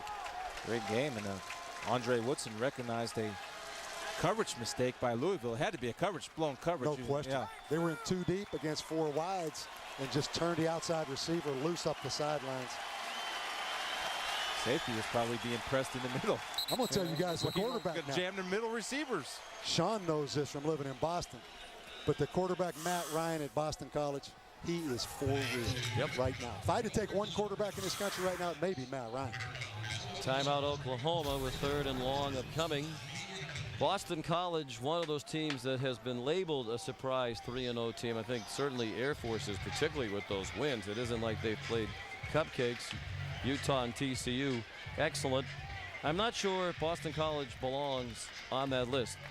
Matt Ryan, the preseason ACC Player of the Year. It's a veteran team all around him. It's played together for a while. And I know Tom O'Brien said last year, we're good this year, but I'll have my best team next year. Of course, he left before he coached it, but that's a very good BC team. I mean, you guys saw Cincinnati. No, that's the surprise thing. Yeah, Cincinnati, Brian Kelly, toughness. Exactly. When you bring toughness, and they'll hit you down there. They'll whack you every second that they get. Then you put an offense with that toughness, they're going to be a team to surprise in the Big East. I mean, Cincinnati took it to Oregon State. That was a Thursday night game, right? Yes. Not a Friday night. And we watched it. Yeah. I'll tell you the thing, you guys, I don't know if you realize this or not. You realize how many people watch this Friday night game? I have not missed a snap. I was in the Troy, Oklahoma games, Oklahoma State, all the way till the last snap of that game. As Sean was kind of whining about how late it was, I was with you every step. Chris made me. Trouble with the connection there, and they fell on it. Manuel Johnson got on the ball. And now Tulsa cannot call a timeout because they don't have any, which really hurts them here. See Joe John Finley coming across, and poor timing and miscommunication by the center. And Bradford's got to let him clear if he's triggering when that ball should be snapped. Again, another young mistake. Or either that or Joe John's got to get a rocket on his back and get across in his motion and quit screwing around. Up and up and up. They're just saying, let him pass before you call for the ball. But he'll get better. I mean, that kid, he's got a bright future. Just watching him tonight. And Coach, you and I were talking that release. Exactly. And in the spring, I mentioned I did their spring game. Nobody knew who the quarterback was going to be. Yep. Three-way competition. Bradford won it from Joey Halsley and Keith Nickel. They like both of those quarterbacks. Bradford, the son of a former Sooner offensive lineman. His dad, Kent, played there in the late 70s on a national championship team. Sam is a certified Cherokee Indian. His great-great-grandmother, Susie Walking Stick. I'm going to tell you, this guy digs down for some details. You get that every week, don't you? Yes, I get educated every week. I mean, it's a continuing education. And he enjoys some of it. There are more Native Americans, by the way, in Oklahoma, more than 250,000 than any other state in the country. Have you got him wearing those little spandex outfits to work out in, like my buddy Mark Jones wears when he works out? No. Only Jones who can pull off the outfits we've seen him in the weight room. I know Chris has you doing squats, power cleans, just like you're playing, like you're getting ready for an NFL season, right? I was squatting this morning, wondering why a 45-year-old broadcaster needed to be doing squats in the weight room. But they do have a punter, Michael Cohen, and Trey Johnson, the fair catch, with 17 seconds left in the half.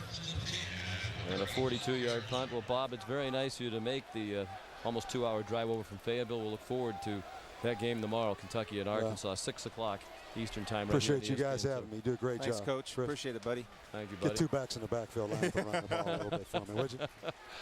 if and when you return to coaching, and I don't know if you are interested in doing that, I have a feeling the spread, no huddle, will not be part of your approach. I'll have some of it, but man, it's hard to play defense when your offense is a spread and you have no one to practice against. Smith on target. I got a feeling that Jesse Meyer. The 3-3-5 won't be part of the defense either. Well, you're going to be my defensive coordinator, so I'm going to let you run what you want, but you're not going to run the 3-3. No, we're going to see ball, get ball, line up and come after him. That's what we're going to do. Meyer, 3 catches in the first 2 games. He's had 7 for 114 yards here in the first half. 12 seconds to go now. We're down by 21, no timeouts, 1st and 10 at the Oklahoma 48. Paul Smith's thrown for 250 and a half. They get out of bounds. Yep, they didn't. The clock will stop for a moment to move the chains as Jamad Williams, the redshirt freshman from Midwest City, Oklahoma, has a 14-yard gain. Clock it. They do clock it, but the clock ran out. Paul Smith saying there should be more time, 1 or 2 seconds. Got to get the home clock. And the Sooners are running to the locker room, trying to make it more difficult for the officials, psychologically perhaps, to put time back on the clock. Yeah, the back judge keeps the time on the field. Well, now he's blowing the whistle. I think he's going to bring the Sooners back. 2 seconds back on the game clock.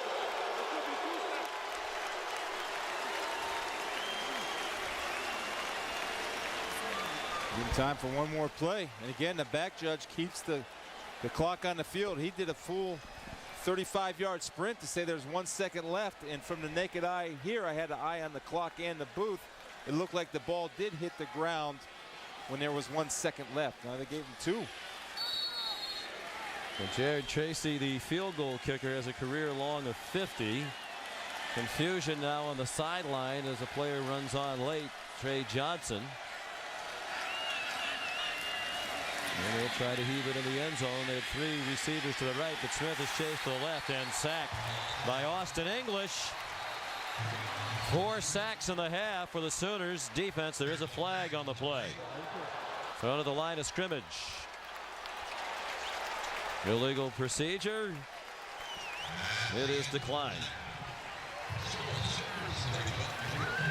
So Oklahoma fell behind 7-0. A couple of big early plays for Tulsa, but they could not sustain it. Here's Joe Shad.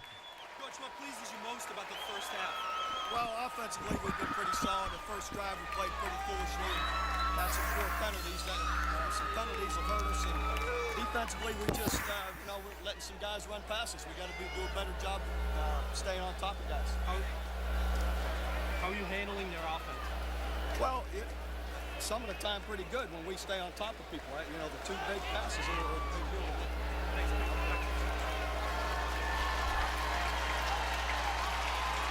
Was there a mic issue there? Shit, I apologize. We're at halftime. It's Oklahoma 35 and Tulsa 14. Here's Dari Noka with the Olive Garden halftime report. All right, guys, welcome into the Olive Garden halftime report. Dari Noka, along with my good friends Lou Holtz and Mark May. And 35-14, slow start for the Sooners. Just heard Bob Stoops, a little aggravated with his defense at times. But what are your first half impressions? Oh, if you're in coaching, you want to be the head coach at Oklahoma today. You're ahead 35-14. You got 350 yards total offense, and you want to strangle them. Why I say that's good is because next week you got your attention. You can be on them. You still played pretty well, but they're not just thinking about Tulsa. They're thinking about the national championship, I can assure you. Well, this offensive line I've been very impressed with. They're averaging 322 pounds, and not only that, the guys are great technicians. They can all dance up front. They can knock you off the ball. I wanted to keep a close eye on Phil Lodholt, the left tackle, because he's 6'8", 350-plus pounds. He can move like a lion. I'm very impressed with this offensive line. Sooners up 35-14 after falling behind quickly 7-0. And welcome back to ESPN2's College Football Prime Time. Tonight's broadcast is brought to you in high definition and presented by Pioneer Curo HD TV. Sooners taking the field for the start of the second half. They put on an offensive clinic in the first half, scoring 35 points. They had 349 yards of total offense, balanced, the big play potential displayed as well. Alan Patrick led the way. Sam Bradford did what he had to do, throwing for 2 scores, although he threw the ball just 16 times. Sean McDonough along with Chris Spielman. We keep wondering how good this Oklahoma team is. We thought this would be a pretty stern test tonight against a good Tulsa team. Oklahoma looks terrific again tonight. Well, they do, and it's their balance, and they do it out of different formations. They'll do it out of 21 personnel with 2 backs, 1 tight end. They run 3 tight ends, 3 wides. They can hurt you a number of ways. And they proved to me, at least in this first half, Sean, when you talk about LSU, Florida, USC, and Oklahoma, those are interchangeable to me as far as #1 teams, and they're as good as anybody. Athletically, they're tremendous, especially their big people up front on both sides of the ball. We talk about the balance. They rushed for 187, led by Alan Patrick's 130 yards. And Bradford threw for 162. Tulsa managed 266 yards of offense, but they're down 35-14. Oklahoma will kick off with Jared Hartley.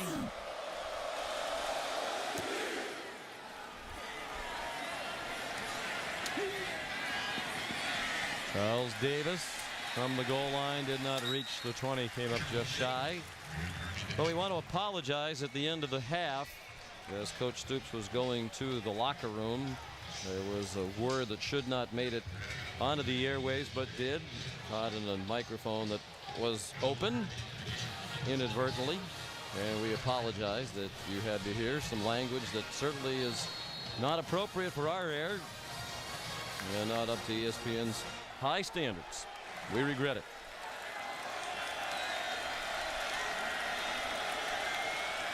This is where Paul Smith, again, he's had some success. Not there, but in the first half he had success throwing the ball as far instead of running the ball. Yeah, the numbers reflect it. They only ran for 2 yards, so of that 266 that I mentioned, 264 of it through the air. As Paul Smith was 16 out of 22 passing. He did throw 2 touchdown passes, but he also had a pick and a sack 4 times. Gerald McCoy took him down on the first play of this half. Smith, and dodging bullets all night long, now throws it up for grabs, and it is incomplete. Intended for Charles Clay. John Williams, a defensive end, was downfield in coverage. 15 yards, first down. Well, again, you talk about, certainly he's going to help Tulsa there, but you talk about the athleticism of the big people. Well, right there, there's a perfect example of it when you have John Williams running down there with a speedy running back in Clay. Now, Paul Williams, ill-advised throw. Granger gives him a little shot there. You got to be able to pull up and be disciplined. But big John Williams hanging with a running back down the field off of a zone blitz. That's 6'5", 256. Downfield in coverage. After the penalty of 1st and 10. Terrion Adams gets 11 more and another first down out to the 44-yard line. Adams says he likes this new offense. He says Gus Malzahn's play calling is aggressive and he likes it. And he said because of the spread, you spread the defenders out, you get those defenders out of the box. He feels as a running back, it's easier for him to run. Well, it can be. And that's if you get a hat on the big people. And right there, Tulsa's young offensive line did a good job of shielding off the massiveness of the Oklahoma defenders. First rushing first down of the game for Tulsa. Jamad Williams for a yard. Tackled by Ryan Reynolds. So ideally, Gus Malzahn was talking about getting the play in the ball snap 5 seconds when the whistle for play by the white hat goes. Tulsa wanted to slow it down a little bit tonight just to give their defense a break. 2nd and 9, a little screen. Right. Look out, Trey Johnson can run.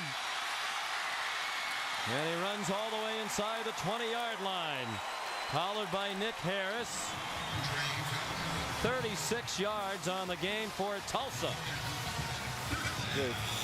Paul Smith does a nice job of setting it, looking at one way, hitting the screen, and set up well, and you're getting people downfield when you have your offensive lineman down there getting blocks for you in speed by Terrion. Good rack. Screen pass, getting it going.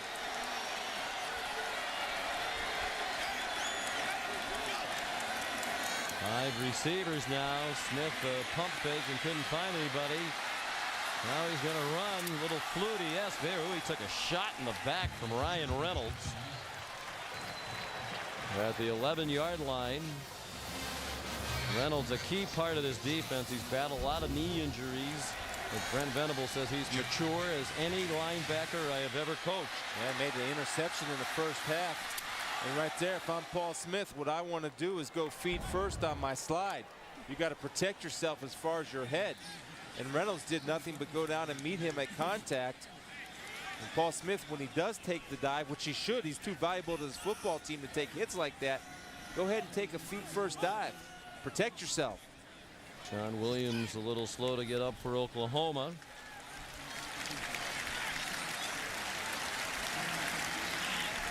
Paul Smith now at an even 300 yards passing. Coming off his career high 454 last week. He's against BYU. Yeah, he's a warrior, Sean. He's a good player. I mean, he makes this offense go, and Gus Malzone was talking about that he didn't have to worry about the quarterback. He was just worried about coaching the wide receivers and running back. Second and 2. Terrion Adams. A little extra effort might have gotten him the first down inside the 10-yard line. Adams, a psychology major, says he'd like to be a high school counselor. Yeah, we offered him to get some experience on us. Yeah, the counseling experience on this crew. He's a junior from Moore, Oklahoma. Like many of these Tulsa players, said he came to Tulsa because it was the only major college scholarship offer that he had. I've been impressed with him, not only his running ability, catching, but he's done a good job of blocking and pass protection and getting out on screens and becoming a lead blocker. He's a tough football player. And again, they'll use a timeout early. It hurt them late in the first half when they had burned all their timeouts in the first quarter. With a big third down and less than a yard upcoming for the Golden Hurricane. And Paul Smith is a very interesting young man. He is a communications major, says someday he'd like to work for ESPN on the air if possible, but he also got a little taste of what it was like in our production truck yesterday off the air. About to come back from commercial, guys. Let's focus. Let's focus. Warren, I like that shot you got. Still on the 50-yard line. That looks good. So let's get Dwayne to get a new close-up of that offensive lineman who was holding. They didn't get that call. Audio, bring it up a little bit in the back. Bring it up. I can't even hear you. What's going on? Is anybody working? Unbelievable. You doing anything? No. Okay, absolutely great. Seems like it's always going that way. All right, well, my time here is done, guys. Thank you. That sounds like just about every other producer we've ever worked with at ESPN. It fit right in. Yeah, he looked very comfortable. Obviously, the natural leadership skills. First down on the keeper. They list him at 6'2", 200 pounds. He might be a little smaller than that. But he also works for the campus TV station, TU-TV. And that's really where his larger interests are as an on-air person. After football, he wants to work for ESPN. Yeah, he wants to be on this side of it if at all possible. Faked it. Yeah. Guys in the truck are saying that's a smart move on his part. False start, 70 on the offense, 5 yards, first down. Well, let's see his work on the air on TU-TV. $9.99, and that's 1,000. Hello again, and welcome to week 3 of Paul's Picks. This week we're here inside the weight room at TU, where I obviously spend a lot of time.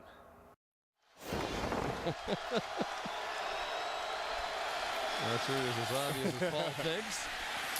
Here's Terrion Adams bouncing off Ryan Reynolds and spinning down to the 4-yard line. He's a very likable young man of considerable religious faith. He said was handed down from his parents. He is the president of the Fellowship of Christian Athletes chapter on this campus. Every week leads a praise and worship session for between 50 and 100 athletes on the campus, plays the guitar.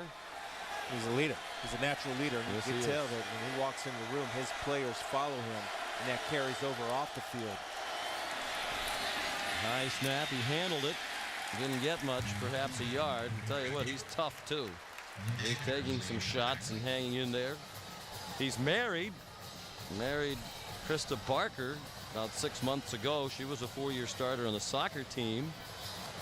Said he showed up for the beginning of his freshman year. They had a luncheon for the incoming athletes. He knew a girl from his high school who was on the soccer team.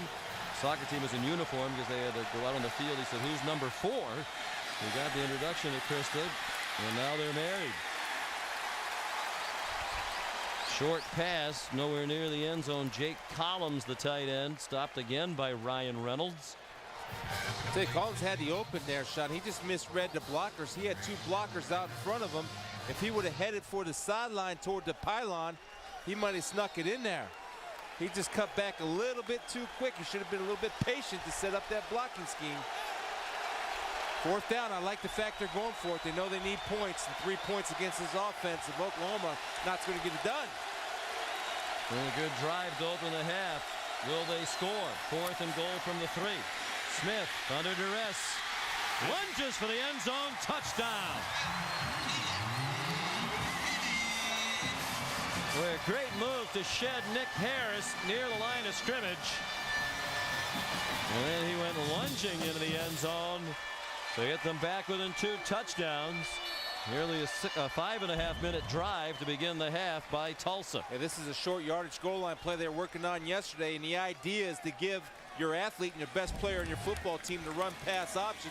Made the right decision, and you saw the determination in the effort to stretch it past the orange line on the field. Yeah, a line that they should paint. It's hard for everybody to see. 81-yard drive and 11 plays to begin the half for Tulsa.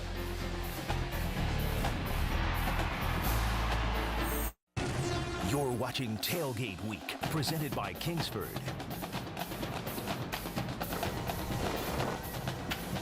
And we've seen a number of delectable treats around H.A. Chapman Stadium. It's actually Skelly Field at H.A. Chapman Stadium. This used to be Skelly Stadium. And there was a major gift given by the H.A. Chapman family to help renovate the stadium, a process that will continue as soon as this season is over. DeMarco Murray, the kickoff return. Sidestep Drake, the kicker, and he will go. 81 yards, touchdown, Oklahoma.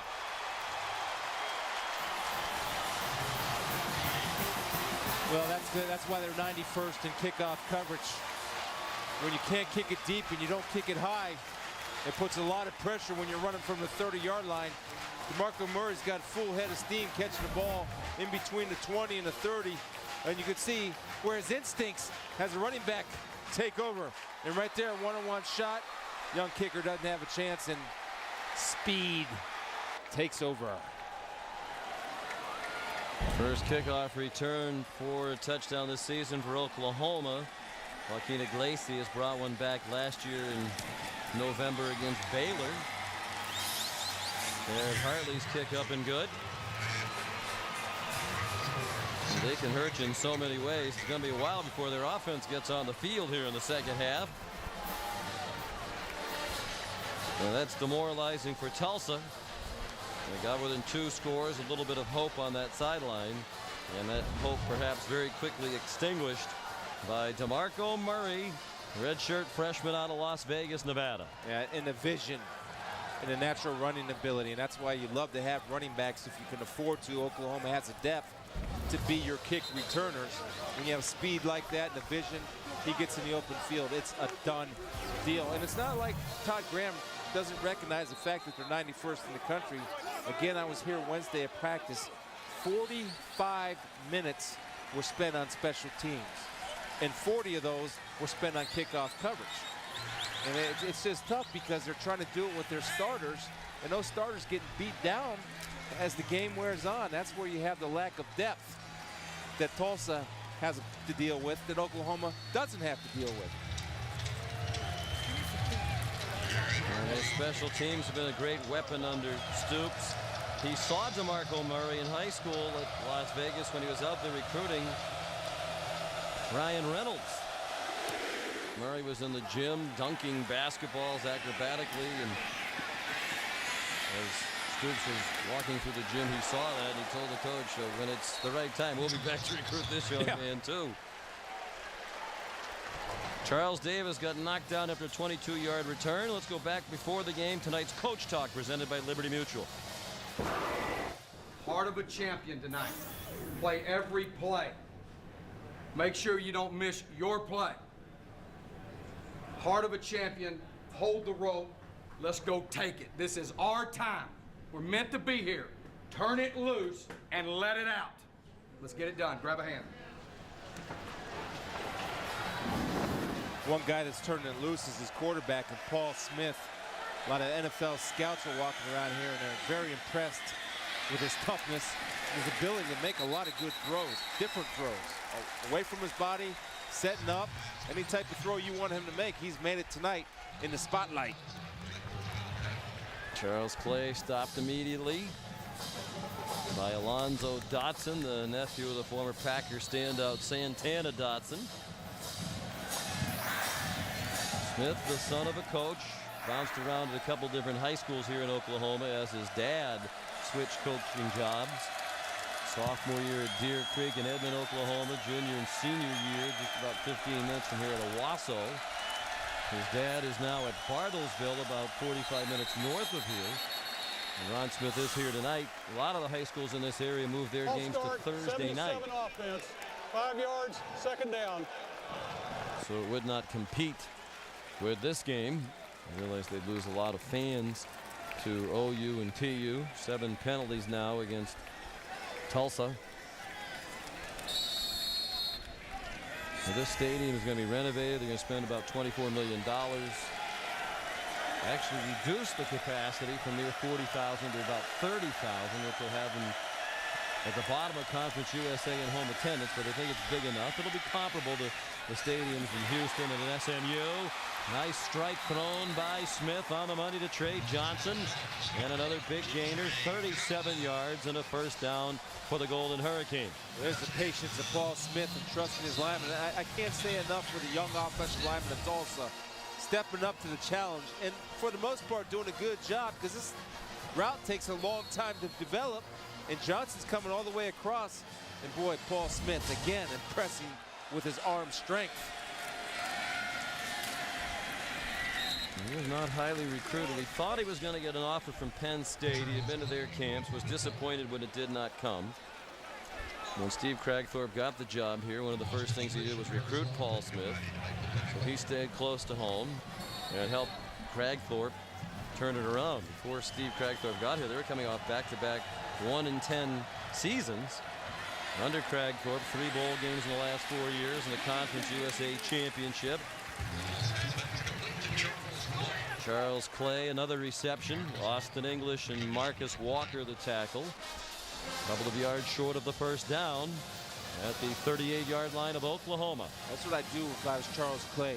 I'd get a tighter fitting jersey, because there's been a number of times tonight, Sean, being very serious about this, where they're catching Charles Clay by the jersey when he's past him. Or get some tape it onto them pads and tape it onto your gut. Because of their big edge here in the second half, Tulsa with the edge in total yardage. Of course, got skewed by the kickoff return for a touchdown that kept Oklahoma off the field. Quick throw to Dion Tolliver, junior from Riverside, California, has a first down. Tackled by Curtis Lofton, 7 yards on the gain. First catch tonight for Tolliver, his 6th of the year. I love the fight in this Tulsa football team, and it's a reflection of Todd Graham and the coaching staff when you come out and you keep fighting and fighting and fighting, especially on the offensive side of the ball. And a fake option look, and Smith almost threw an interception. DJ Wolf saw that one coming. He ran right in front of Dion Tolliver but couldn't hang on. That time Paul was reading corner, and DJ Wolf brought over by the play action fake. On the option, DJ Wolf playing center field has a great break on the ball. Now turn a good play into great play, DJ. Go up with your hands, turn the other way, not be a body catcher. and you still might be running, young man. Former running back. Also put cornerback, now a safety. Adams could not break out of that tackle of Ryan Reynolds. You can see with his performance tonight why Brent Venables says they are a much better defense when Ryan Reynolds is in there. And again, Reynolds been outstanding. Their front four, I've always said this, Sean, if the front four is as good as Oklahoma's, the linebackers are going to shine. Lofton had 10 tackles heading into the half, and Reynolds isn't too far behind. Out of the gun on 3rd down and 7 from the 28-yard line. Taking down towards 6 minutes remaining in the 3rd quarter. And some confusion, it seems. They try to get this play lined up. Oklahoma leads 42-21. Smith throws deep. This one is intercepted.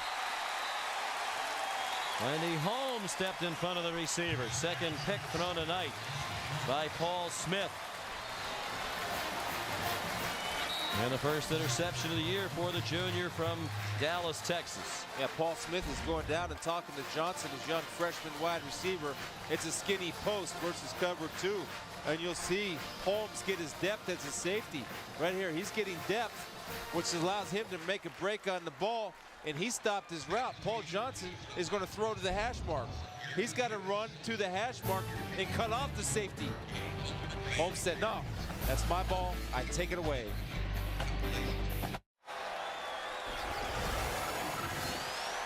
Oklahoma with its first offensive snap of the second half comes with 5:50 left in the 3rd quarter. They lead 42-21. They have scored in this half on the kickoff return for a touchdown by DeMarco Murray. Alan Patrick, the lone back behind Sam Bradford. And a loss as he smothered back near the 6-yard line. Patrick ran for 130 and a couple of scores in the first half. Bowden Hopkins drove him back on that play. This is where Oklahoma can obviously seize control of this football game. Alan Patrick's been impressive, Sean. Just getting the full-time duty, and you see he relishes that. And another guy, with the depth that they have, the more carries he gets, the stronger he gets, because he knows he has his buddies that won't miss a beat when they come in the ball game. Bradford, nice quick throw. Boy, Iglesias is impressive the more you watch him play. Charles Davis made the tackle. 6th catch for Iglesias for an even 100 yards receiving. And 123 yards receiving last week against Utah State. See the Tulsa defenders, especially the cornerback position. Charles Davis got hurt a little bit in the first half when he bit up on that hitch, but it was a hitch and go. That time was just a hitch. Charles Davis was just a tad late on breaking on that football. This is the 3rd 100-yard receiving game in 4 games now for Iglesias. He also went over 100 in the opener against North Texas. Patrick out to the 29-yard line. Alan Karatapian and Nelson Coleman made the tackle. 9-yard run for Patrick. I think the scary thing for future Oklahoma opponents, the only 2 seniors on the offense who see considerable time are the tight end Joe John Finley, and they do have Gresham and Brody Eldridge who share time with him, and Alan Patrick. And of course they have Murray and Chris Brown. He'll be back next year. They'll miss those 2 guys, but they have plenty at their possession. 10 more for Patrick before he was chopped down by Kenny D. Sims. Well, it's all about getting a hat on a hat, and when you have a guy that has this burst right there through the hole and not getting touched until he gets to the safety, dominance is starting to take over. And it's really, Tulsa's trying, and her effort is great. It's just when you get a hat on a hat in those big bodies, you can't do anything about it. They're too big and they stick on you. You're done. And Sam Bradford again efficiently leading this offense. There's the swing pass. And it's Iglesias again. There's a flag down on the play as Iglesias went out of bounds very near the 1st down marker at midfield. Get Malcolm Kelly for holding here. 4 on the offense, 10-yard penalty, remains 1st down. They've actually done a good job against Kelly. We look at our TiVo combo to watch. Kelly has just 2 of those 16 receptions for the year tonight, 2 for 27. Iglesias has been the main target tonight with 6 catches, and that one comes back because of the penalty. But Malcolm Kelly is a stud, and he was not even first team all Big 12 at the wide receiver position. That got a lot of the attention. Darius Bowman, Lima Sweet of Texas, the other first team all-conference preseason selection. Chris Brown weaves his way out to the 42. 11 yards on the run for Brown. You and I had a chance to watch a little bit of a highlight film of Malcolm Kelly yesterday when we were breaking down the film. And the thing about him is his size. And when he catches the ball, he has that gift of that extra gear. A lot of time, big receivers at 220 pounds, they don't have that extra gear. Malcolm Kelly will catch and finish. And it's tough to bring down a 220-pound guy that's running a 4.4. So the ability with the run after catch, he's still just a tad raw in his running of his routes, but he's getting better and better, and he's going to just be a tremendous football player. And whatever he does as far as his future, it's only going to be bright. And his ability is amazing. I like the fact, too, he catches the ball with his hands and not a body snatcher. Moen Hopkins helped off. Well, that comes from his dad. Malcolm Kelly says when he played football as a kid, played catch with his dad, Moses. You see Michael Crabtree, the only receiver in the country with more touchdowns. Moses used to throw him the ball underhanded because Malcolm Kelly used to catch the ball up against his body. Yep. And he said, throw it to me overhand like you do to everybody else. He said, well, as soon as you learn how to catch the ball in your hands, I'll throw it to you overhand. So Dad started to throw it overhand. Kelly became a great hands catcher. He has enormous hands, the biggest on the team. They thought Brian Simmons, an offensive lineman at over 300 pounds, might have bigger hands, but they compared hand size. Kelly's hands bigger. They asked him if his hands had been measured. He said no, but they're huge. He said it really helps me surround the ball when they throw it to me. Well, yeah, and his dad knows what he's doing. Another coaching point, and I did this with my kids, and I do it with my Little League kids.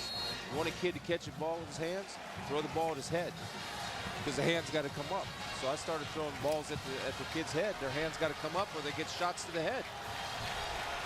Marco Murray, the last carry. Now it's 3rd down and 6. Destin single coverage on Kelly, bottom of your screen. Bradford looks there and finds him. That is not a matchup that Tulsa wants, but that's the way they lined up. And Oklahoma converts on 3rd down and 6. And give Bradford credit. This young man is well prepared. He saw the matchup they wanted out there, and that was no contest, 21 yards. Yeah, you see it right there, defeating the bump and run. Destin doesn't have the strength to keep up with Kelly, but the other thing is Destin could have helped himself by position alone. If you're going to be playing man, rule number 1, take away the inside, make him work the short side of the field to make the long throw. Don't give him the slant. Easy pitch and catch. Kelly's on pace to break Mark Clayton's receiving records. Chris Brown almost took it all the way. Stumbled down just inside the 20, a gain of 16. And the Sooners picking it up in big chunks here on their first possession of the second half. They're down to 2:19 left in the 3rd quarter. Oklahoma leading 42-21, and Chris Chamberlain, yet another Tulsa defender, down on the field.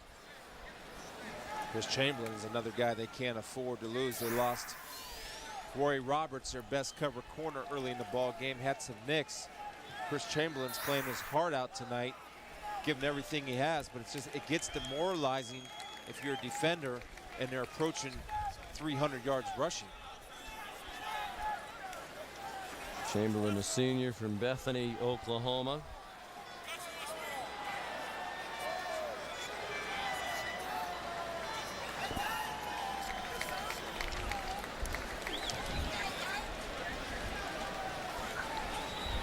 Of course, Oklahoma trying to make a strong case.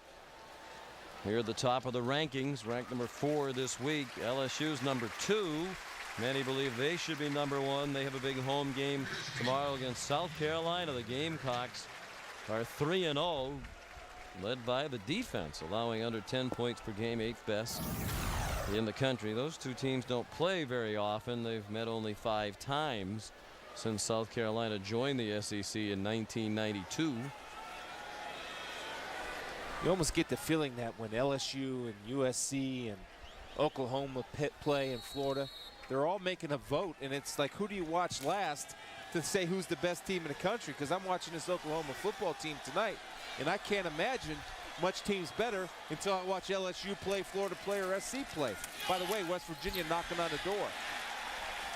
Marco Murray the carry, knocked back. Steve Spurrier says he voted LSU #1 in the poll this week as he gets ready to face them in Baton Rouge.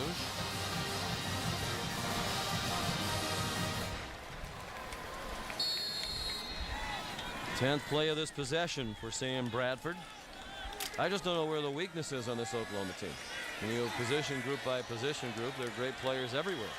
Well, you like to say the kicking position, but the field goal kicker only missed 1 field goal last year. Yeah, they're really good everywhere. Manuel Johnson the catch. Nice tackle by John Destin at the 17-yard line. Here's Joe. Sean, talking about LSU, you know, Les Miles said this week during his weekly press conference, if you root for LSU, don't give out any injury information that does not come out of my mouth. I'm sorry, Les, but Matt Flynn is going to start tomorrow at quarterback despite an ankle injury, and Early Doucette, the wide receiver, is going to miss the game with a lower abdomen injury. Sorry, Les. The point, I guess, was if you cover the team, you know, you kind of have an obligation to the team you cover not to reveal injury information. I'm not sure Les exactly understands how the media work. Corner of the end zone, caught. Was he inbounds? No, Malcolm Kelly across the sideline. Charles Davis in coverage. But what a throw. I mean, you're talking about you can only put it one place in between the corner and the safety. Well, he threw it. And again, that comes from throwing with anticipation, trusting where your receiver is going to be before he comes out of the break. And that's on Malcolm. Malcolm's too good of an athlete and a receiver not to have the field awareness to have the tootsies in play. Just barely on that sideline. Got to know it. Garrett Hartley, again another strength of this team. One of the 3 finalists for the Lou Groza Award as the best kicker in the country last year. He's made 14 field goals in a row, and right on cue, why left. He was 3 for 3 this year, made his last 11 last year. Wide left from 34 yards, it's still 42-21 OU.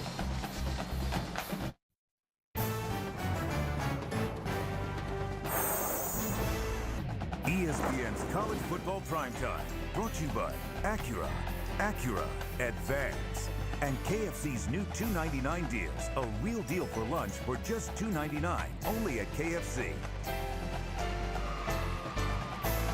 In anticipation of the game last night, a lot of the students here at Tulsa slept in the stadium. Coach Graham came to speak, and they had a good time last night. More than 500 of them. It might not seem like a heck of a lot, but they only have 2,700 undergraduate students here and about 4,000 total. It is the smallest school in Division 1A. Trey Johnson couldn't catch the pass. And it is ruled incomplete. He chased after thinking it might be a lateral. Matter of fact, in the last 2 seasons, Todd Graham has been the head coach at each of the 2 smallest Division 1A schools. He was at Rice last year with 3,100 or so, and now here at Tulsa. He really believes they have a lot of what they need here to be, as he says, the next Louisville, the next Boise State, mid-major school. At least Louisville was for a while, now in the Big East. He has a commitment by the administration, and that's what any football coach wants. If you want a commitment, you're willing to spend the dollars. That'll certainly help you and give you a shot to compete. That's all you want as a head football coach, is you want to have the finances and the facilities to be able to compete. Another shot that Alonzo Dotson delivered. That's the view from the new Case Athletic Complex, a $10 million football building to our left in the end zone. That opened this year. They used to have rickety facilities in a gymnasium across the street. Now they have very nice offices. and a Hall of Fame in the Case Athletic Complex. End of 3 quarters in Tulsa. Paul Smith and the Golden Hurricane down by 21.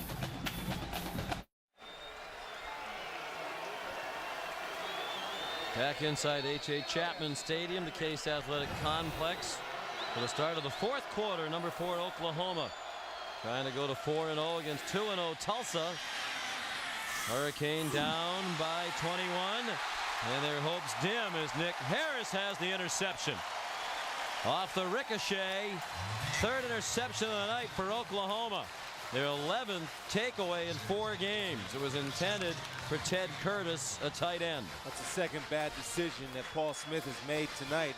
Oklahoma capitalizes, trying to force something that's not there.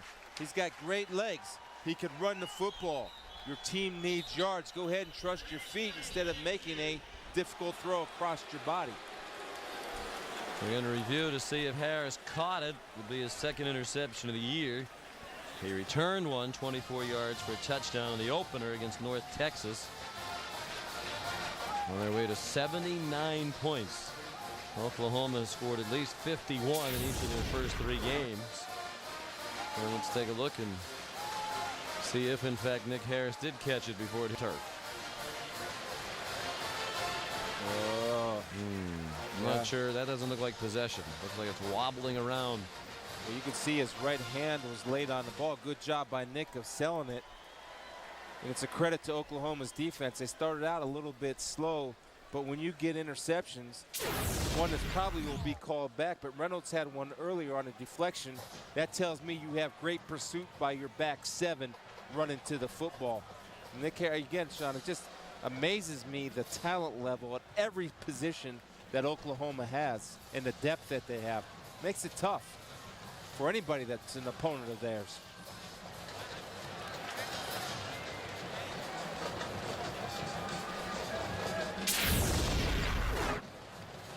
Take another look at it from another angle. That looked to be the best angle you could hope to see. The first one we saw, Harris looking right at the camera essentially. And it looked like he did not have possession of the ball as it wobbled around on the ground a bit. Here's that angle again. Yeah, that ball's not in his possession. He's still trying to get it in. It's on the ground. You see his right hand was late coming over to secure the football. Curtis Lofton helped tip it.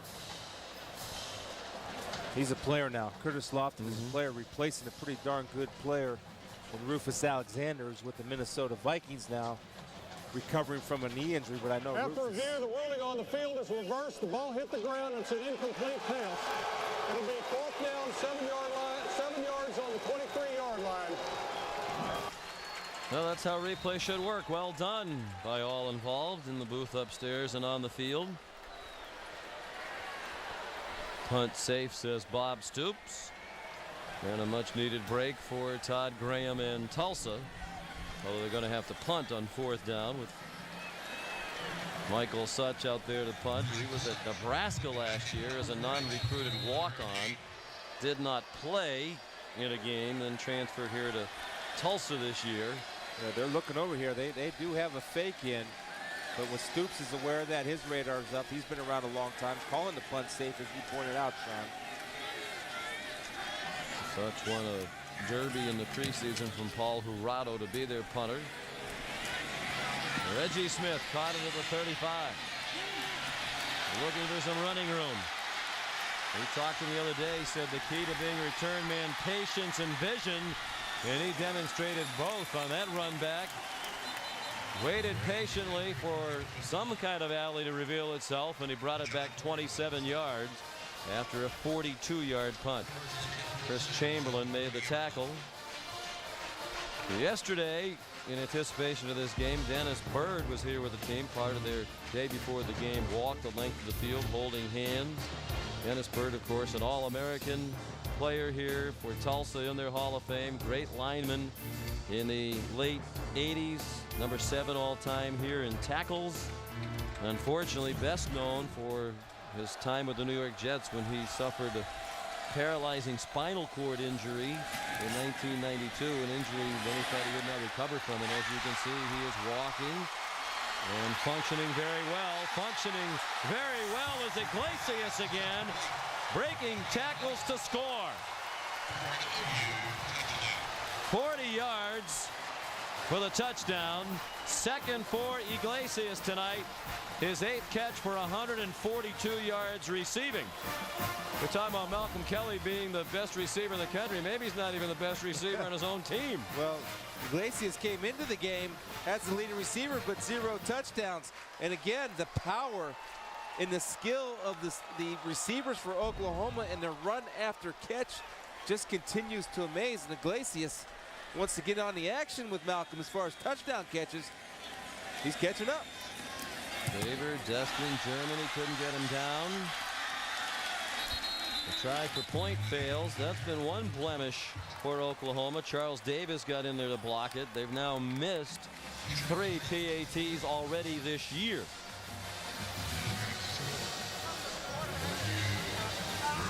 Well, we showed you Dennis Byrd. We're happy to tell you he's here tonight as the honorary captain, and he is standing by with Joe Shad. And Dennis, you had a chance to talk to the entire team yesterday. What message do you want these young men to hear from you? Well, I think the most important thing was for these young men to understand that who they are, what their place is in the tapestry of time that is the University of Tulsa. This is our 999th game. For 107 years we've been playing football. 77 of those have been on this field. And tonight, the guys like myself that come back from 20, 25 years ago, we link ourselves forever with these young men. We were talking to them about the importance of understanding that they make a part of history every time they step onto this football field. How do you try to relay your amazing personal journey to the kids? How can that help them? Well, I think a great deal of it is just obvious. You know, they can see that there's a man that has a struggle, but he has an undying will and a will that just doesn't want to quit. And I think a great deal of that is just seen. But then whenever I get to verbalize the things that are important to me and the things that they need to know as young men, time, maturity has a lot to do for what a man has to say. And I thank the Lord that I've had the opportunity to spend some time with these young men and share with them some of the lessons I've learned. Dennis, if you had a chance to talk to the injured Buffalo Bills player Kevin Everett, what would you let him know? Well, I want Kevin to know for sure that there are millions of people in this country that love him, adore him, and that are praying for him every day. And I want to tell him, Kevin, I can't wait to see you on your feet. I can't wait to see your recovery. God bless you, and we're praying for you. Thank you, Dennis. Thank you. Wow, so eloquently stated, and I think it is Dennis Byrd's amazing recovery that has given a lot of people like Kevin Everett hope, and obviously the advances in medicine as well. People like Nick Bonacani and what he's done with the Miami Project deserve an awful lot of credit. But I think Kevin Byrd was one of the few success stories for a devastating spinal injury. To see where he is now, when it first happened to Kevin Everett, it looked like he might die. And now they're talking about all the things he's going to be able to do, perhaps as close to normal a life as he could have ever hoped to have had, given what happened to him. Well, credit to the Buffalo Bills staff, and those doctors worked on me when I had my neck injury and their whole training staff. But, you know, Kevin Everett can look not only to Dennis Byrd, who's a fine example, but also to Adam Telefero, the cornerback, young kid at Penn State that got hurt in Ohio State, and Reggie Brown, the defensive player, the linebacker for the Detroit Lions that got injured and thought to be paralyzed but was able to walk again. So there are success stories. And to me, the news about Kevin Everett being able to walk, Sean, was so encouraging. I had a little bout of paralysis myself twice on the football field, which ultimately ended my career. So I know the scary feeling that Kevin and his family went through. And I'm just glad that he's able to walk. And what better spokesman than Dennis Byrd, also a player that I played with, and Mike Utley.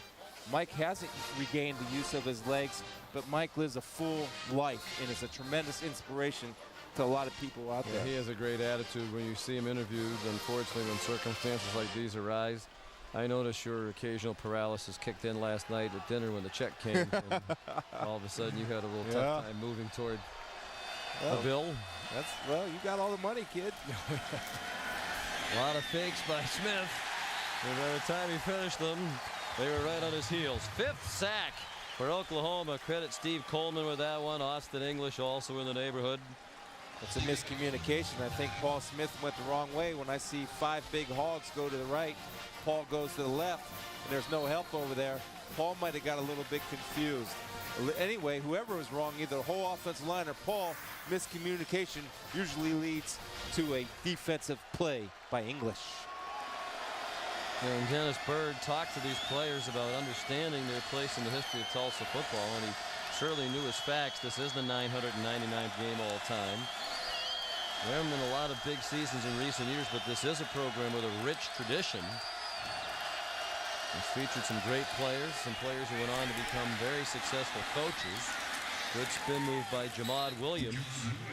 Tulsa was the first school to play in 5 straight New Year's Day bowl games. They did that back in the 40s. They have 3 former players who were enshrined in the Pro Football Hall of Fame: Bob St. Clair, the late great Jim Finks, and Steve Largent. 2 of their players finished as runner-up for the Heisman Trophy. Howard Twilley was the leader in the nation in receiving in 1965, played it for the Dolphins, and Jerry Rome, the fine quarterback the year before. Also a famous coach by the name of Francis Schmidt, who coached at Ohio State, who coined the phrase, "They put their pants on one leg at a time like you do," and what came to the tradition of the gold pants in the Ohio State-Michigan game. Reggie Smith back for the punt. 4 former Tulsa players are head coaches in the NFL, including Lovie Smith right now. Ray Rhodes, Sam Rutigliano, Tommy Hudspeth all played here at Tulsa. They do have a football tradition.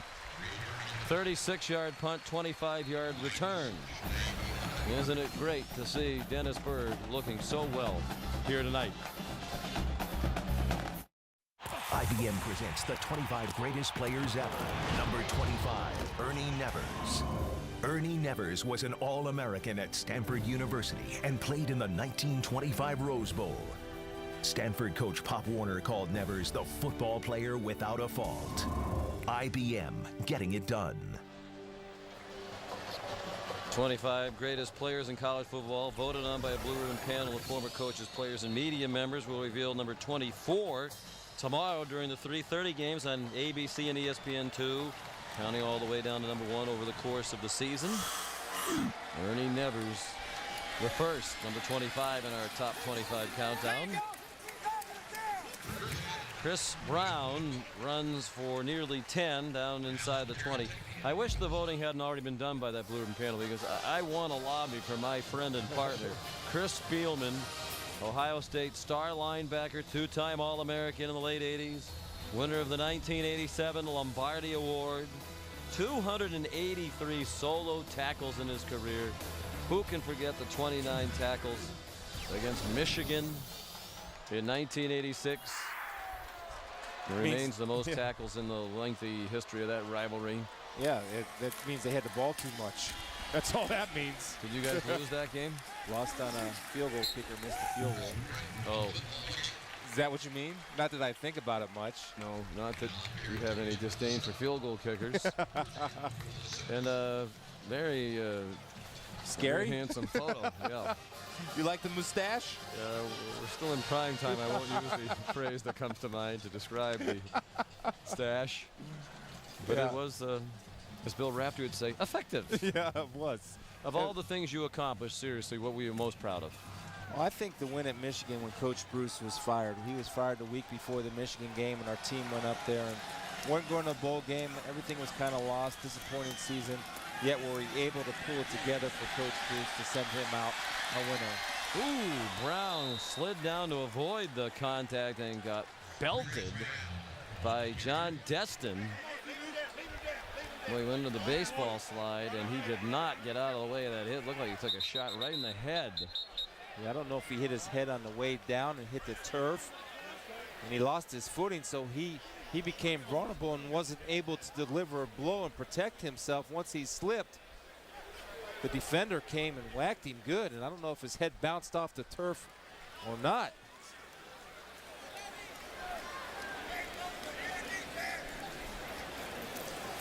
Bob Stoops going to come out to check on his sophomore running back. Okay, slowing down. That looked like his feet started to go out from under him a little bit. He just got hit right in the head. This will give you a greater sense of the impact at full speed. John Destin the hit, 10 carries, 65 yards for Brown, as they have now rushed for 500 yards for the game, which if it ended right here would bring their average down. And their scoring That's something, average isn't down. it? Yeah, they still have 13 points to go to get to their scoring average. Happy to say Chris Brown walked off the field under his own power, clearly a little wobbly. He took quite a shot to the head and then also banged his head on the field turf here. My goodness. Also looked like at the beginning of that play he got grabbed by the face mask. There was no flag for that. He got a little bit of that horse collar by Nelson Coleman, came and turned his head. And Destin's just trying to deliver the blow and leading with his shoulder. Didn't lead with his head, but he caught him as he was slipping. Once you lose your momentum, then you become vulnerable to the big hit, which was delivered. DeMarco Murray, the tailback. Ian Pleasant, the fullback.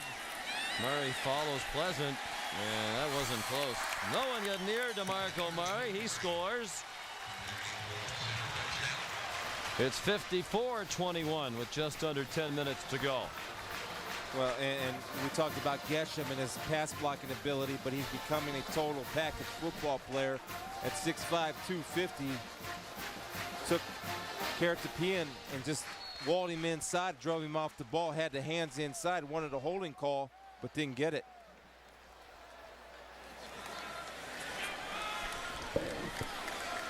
He's a good-looking football player, too, and I can see why Coach Wilson talks about his tight ends. Yeah.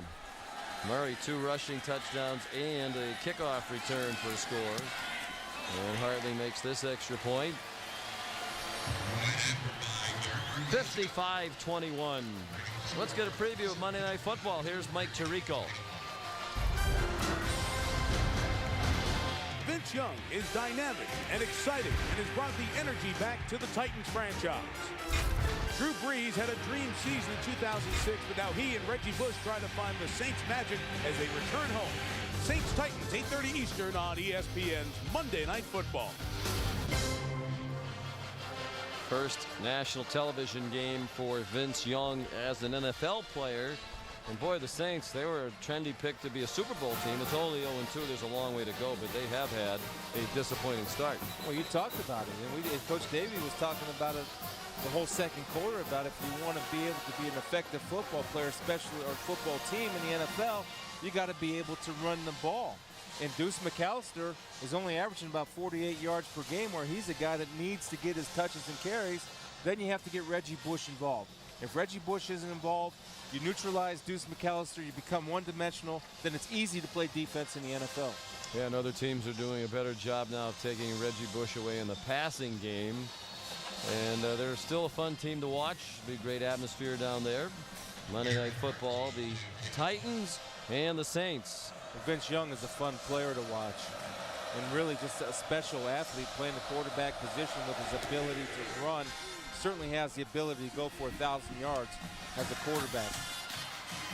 Charles Davis brings back the Hartley kickoff. And not very far to the 21. When we spoke with Bob Stoops the other day, he talked about how good his kickoff team has been and how good his return game has been. We've seen that again tonight. They returned a kickoff for a touchdown. They've had a couple of long punt returns by Brown. He mentioned in the Miami game, Miami kicked off to his team 4 times, and Oklahoma's average starting field position after that was the 36-yard line, where Oklahoma kicked off 9 times to Miami, and Miami's average start was the 21-yard line. What's the speed on their special teams, and they're all fresh. Unlike Tulsa, who has to play a lot of their starters on special teams because of the lack of depth, Oklahoma just brings in athlete after athlete, and they're all running down there trying to earn playing time by the way they play on special teams and cover kicks. David Johnson, the backup quarterback in the game, junior from Portland, Oregon. They won't subject Smith to any more punishment. And DeMarcus Granger made the tackle. As you look at Johnson at 6'3", 217 pounds. It's actually not a bad move by Coach Graham, getting ready for conference play. Just in case, knock on wood, something happens to Paul Smith. You have Johnson in there with some game time experience.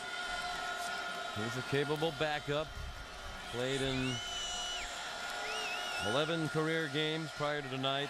Got into 5 ball games last year.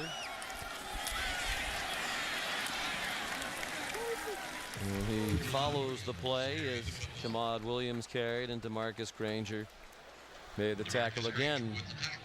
Here's Joe Shad. Sean, obviously the Oklahoma trainers have asked tailback Chris Brown a series of concussion-related questions. They're checking to see if he has a head injury, and thus far it seems that Chris Brown is responding in a manner that they are satisfied with. Again, very cautious when dealing with concussions. It's kind of unusual, the Detroit Lions situation where John Kitna was diagnosed with a concussion last week, Sean, and usually if that's it with the precautions that the NFL is taking, he was allowed back into the ball game. And I trust the Detroit Lions doctors. I worked with a lot of those guys. They know what they're doing, and they all have, at least they told me face to face, Chris, my loyalty is to you, not to the Detroit Lions. So I'm sure that he must have passed a series of tests like Chris Brown is going through just to be able to get back into that ball game, and was the difference maker in their win over the Vikings. Cody Madison couldn't catch the pass from Johnson, who gets a pat on the helmet from Paul Smith. Of course, in recent years, there's been a lot more attention paid to concussions, the damage done, the cumulative effect, how it can alter your life later in life. Paul Jurado in the punt this time, and he booms one. Such as punts weren't very good. And Jurado gets a chance. Didn't get very lucky on that bounce, but it's still all the way to the 31 for a 49-yard punt. There's a flag down back at the line of scrimmage. It's going to be on Tulsa. They weren't set at the line of scrimmage. Multiple players moving, didn't get set before the snap. On the offense, 5 yards, re-kick, 4th down. You know, I would almost think if I'm Coach Stoops that I know how valuable Reggie Smith is to this ball club, that he has some probably young guys that would like an opportunity. Maybe you're thinking about trying to throw somebody else in there. I think that would be a very good idea. You get your best player on defense hurt, at least according to the preseason Big 12 poll. Reggie Smith was the preseason Big 12 Player of the Year on defense. We asked him about that. He said, yeah, I was surprised. I really didn't feel like I'd done that much the last couple of years. He's now a junior from Edmond, Oklahoma, making his 27th career start tonight. He's done it with the punt return game, but you certainly wouldn't want to lose this guy to an injury with under 8 minutes to go. Pretty clear face mask. Every official on the field threw the flag, and if the fans had one, they all would have thrown one too. -3 on the return. Brennan Marion might have been guilty of the face mask after a 44-yard punt by Jurado. To foul, face mask, number 4 on the kicking team, 15 yards from the end of the run, 1st down. Timeout. With 7:54 to go, 55-21, Oklahoma.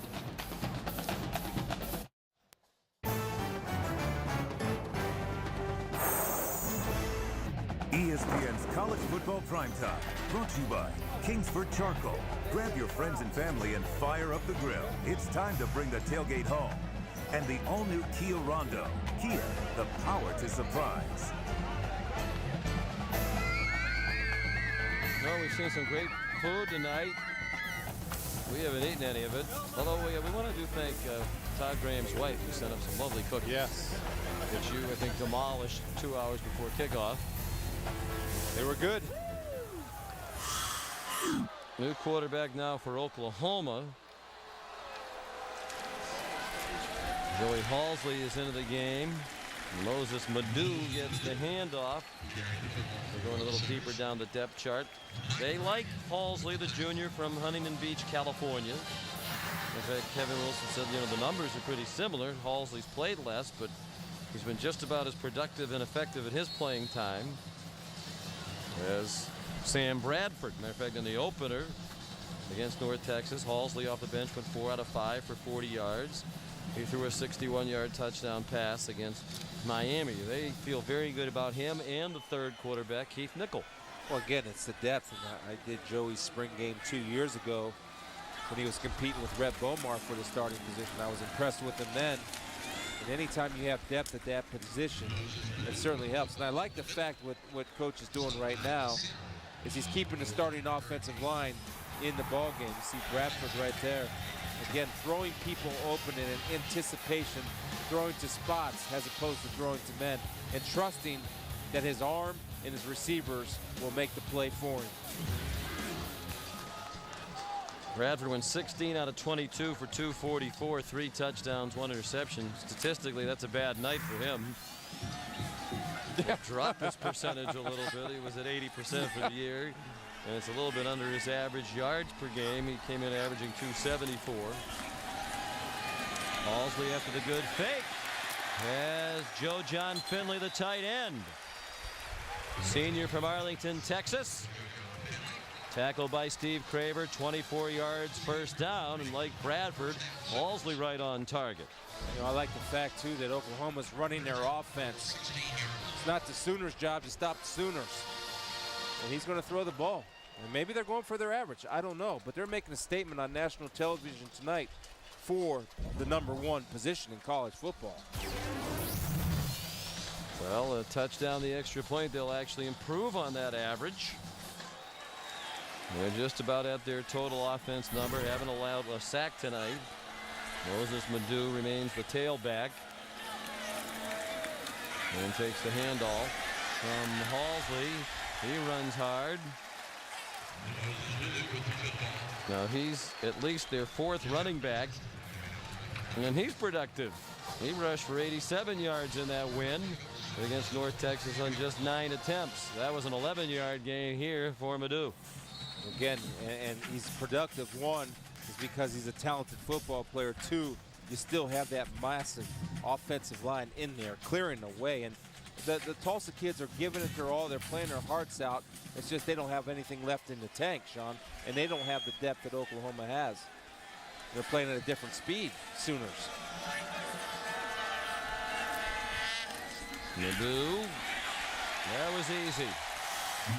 Touchdown, Oklahoma. They're right on their average and about to surpass it.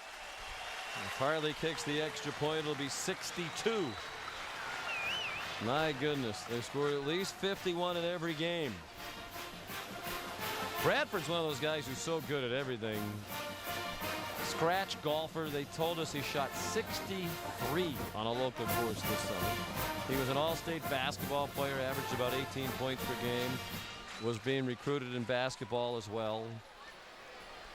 Well, I like his release, and I gotta see that 63 or see that course. That's pretty good. He did well in the windmill hole and in the clown's nose. And of course, if you're a Sooner fan, you're always looking ahead to the battle with Texas in Dallas. That's on October 6th. They have one game in between at Colorado next Saturday, a week from tomorrow. Well, lots of teams early making their claim for #1. I'll let you go first. How do you see it right now, the top 5? After watching the performance against Nebraska, I still have USC #1. After watching the film and preparing for this game this morning, I put Oklahoma #2, defending national champion, Florida 3, LSU 4, with West Virginia sneaking up there at 5. But I really do think, Sean, with those top 4, you can mix and match them any way you want, and you would be solid in however you have them rated. Good. So you're not going to give me grief for my picks? Florida. No, I don't. The defending national Absolutely. champs. You know, it's kind of like boxing. Until someone takes the title away, especially when you're a team like Florida with a lot of talent back. I think they're better than last year at the most important position, quarterback. I'd rather have Tim Tebow than Chris Leak. And, you know, I've had Oklahoma. I thought coming back out of last year that USC was going to be the most talented team this year, and they might be. But this is almost overwhelming. You keep looking, you know, is there any weak link? Are you the weakest link? And you can't find the weakest link. No, they don't have one. No, and it's all because they found their quarterback. And I think they're even a little bit surprised. They knew that Sam Bradford would grow into the position, but I think they're a little surprised of how quickly he's grown. And just going to get better and better as the season progresses. Yeah, he's not a question mark or a concern anymore. He's a strength. I mean, and there's nothing fluky about the way he's playing quarterback. And, you know, a redshirt freshman can be enormously productive. All you do is go back to last year and what Colt McCoy did for Texas. Speaking of McCoy, the matchup approaches. For a while, Oklahoma was dominating the rivalry. Stoops against Mac Brown, but Texas with a couple of wins. make those fans happier. Colorado next week. But, you know, when you look at that schedule, you know, they get past Texas. You know, who's going to beat them? I think at Texas Tech will be a tough game, but the Big 12 is not real strong. We saw Oklahoma State last Friday night, and they were most unimpressive. Iowa State certainly way down. A&M looked horrible last night against Miami. We were talking about that in between our sets of curls and crunches today about how impressive Miami looked last night. Well, and that's a statement for Miami, but is that a statement for Oklahoma on how good they are? They dropped 51 on Miami, which the strength of the Hurricanes down there was their defense. Johnson still at quarterback. Throws short. And an immediate tackle made. Reggie Smith is still on the field. Cameron Clemens made the catch. You surprised Reggie's still in there? 5 minutes to go, under 5 minutes to go, and now he comes out of the game. I wonder if he hurt his hand a little bit, or if he's just upset that he's coming out. He might be. He wants to finish the game, but I'm looking down there, and the whole starting defense is still in there, including Lofton and Reynolds. And the defense line doesn't matter. They play 9 anyway, so it's just throwing another big body in there. They play all their guys up front. Well, these coaches know, with a system such as it is, you almost have to try to pile it on when you can. Certainly run the risk of injury. Johnson stripped of the ball. I believe he got it back. DeMarcus Granger's been big. He's big all the time, but he's been big in terms of his play here in the second half. They credit him with a sack, and that's the 6th of the night for OU. And Stephen Coleman flushed Johnson up into the pocket for Granger with cleanup duty. But again, you look at the size and the guy's ability to get off the ball, and the key to Oklahoma's defensive line play, I'm going to say it again, when you can play 9 and bring speed and fresh bodies at you, you really don't have much of a chance. Paul Jurado Jr. from Chino, California to punt. They don't have Reggie Smith back there this time. And Dominic Franks, who watched it bounce out of bounds in Tulsa territory at the 47. 38-yard punt. College football on ESPN in prime time tomorrow night, 7:45 Eastern time. What a matchup. Georgia and Alabama. What a game John Parker Wilson had against Arkansas. Threw for 327, led them back 4 touchdowns. And they're fired up. They were fired up when they got Nick Saban there, and he's already delivering for them. 3-0 as they're in the top 25 for the first time since 2005. SEC on the road. That's going to be a great ball game, excitable. A lot of popping in that game tomorrow night. Arkansas, Kentucky. Who do you like in that Alabama-Georgia game? I like Alabama. Alabama at home, and Coach Saban has not only the fans believing, but I think he has his kids believing. And again, you talk about getting production from offensive players. You got a young running back making plays for them. You got the quarterback making plays all over the place, receivers stepping up. The only question I have about Alabama, and Coach Saban will get this together, is their rushing defense. But again, when you have Darren McFadden and Felix Jones running at you, they can make anybody look a little bit susceptible on the defensive side of the ball. Keith Nickel, the quarterback, the third-string quarterback, part of that three-way competition for the starting job. Moses Ledoux carries. Nickel is a true freshman from Lowell, Michigan, appearing in his 3rd game. How about those numbers in high school? Well, that's a product of the spread offenses. And teams are throwing what you're seeing, like what Tulsa runs. You're seeing a lot of high school teams install those offenses, and guys are just throwing the ball. Pretty soon, it's going to come full circle, though. They'll be back to 2 backs and running the power game.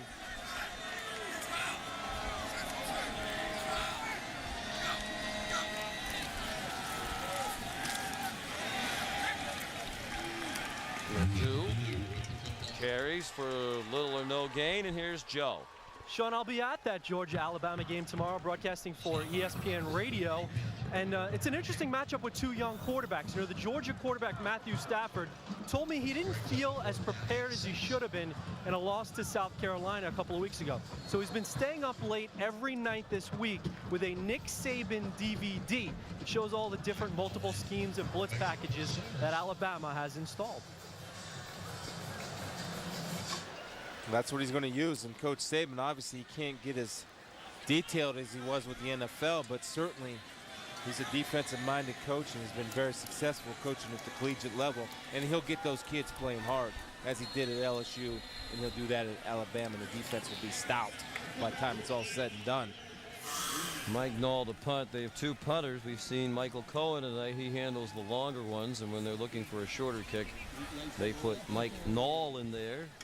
Junior college transfer out of Scottsdale Community College in Arizona. You know the nickname of Scottsdale Community College?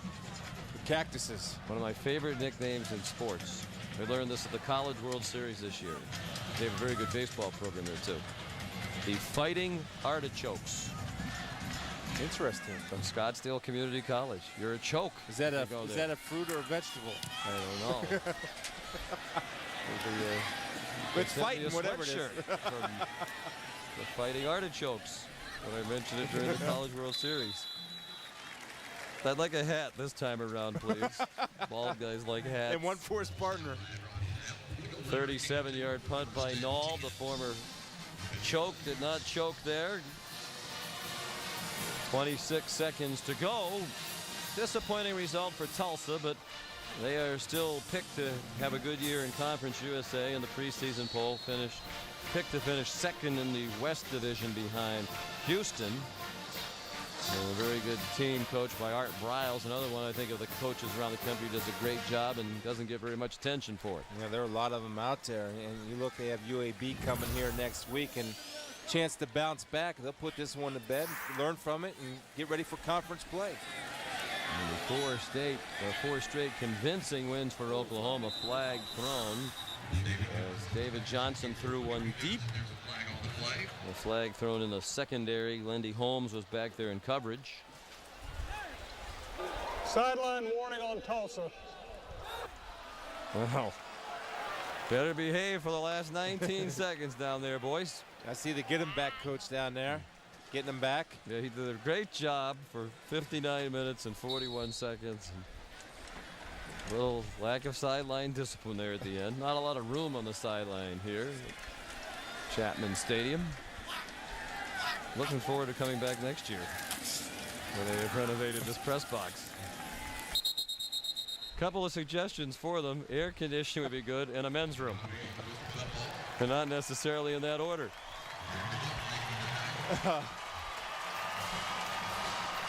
Oklahoma 4-0 and with an exclamation point. They rout their in-state rivals. Solid performance by Sam Bradford and big stats just about everywhere you look for the Sooners tonight. They put 62 up, 62-21 the final. The contender coming up next. This has been a presentation of ESPN, the worldwide leader in sports. Now for Chris Spielman, Joe Schad, and our crew, Sean McDonough saying good night from Tulsa, Oklahoma.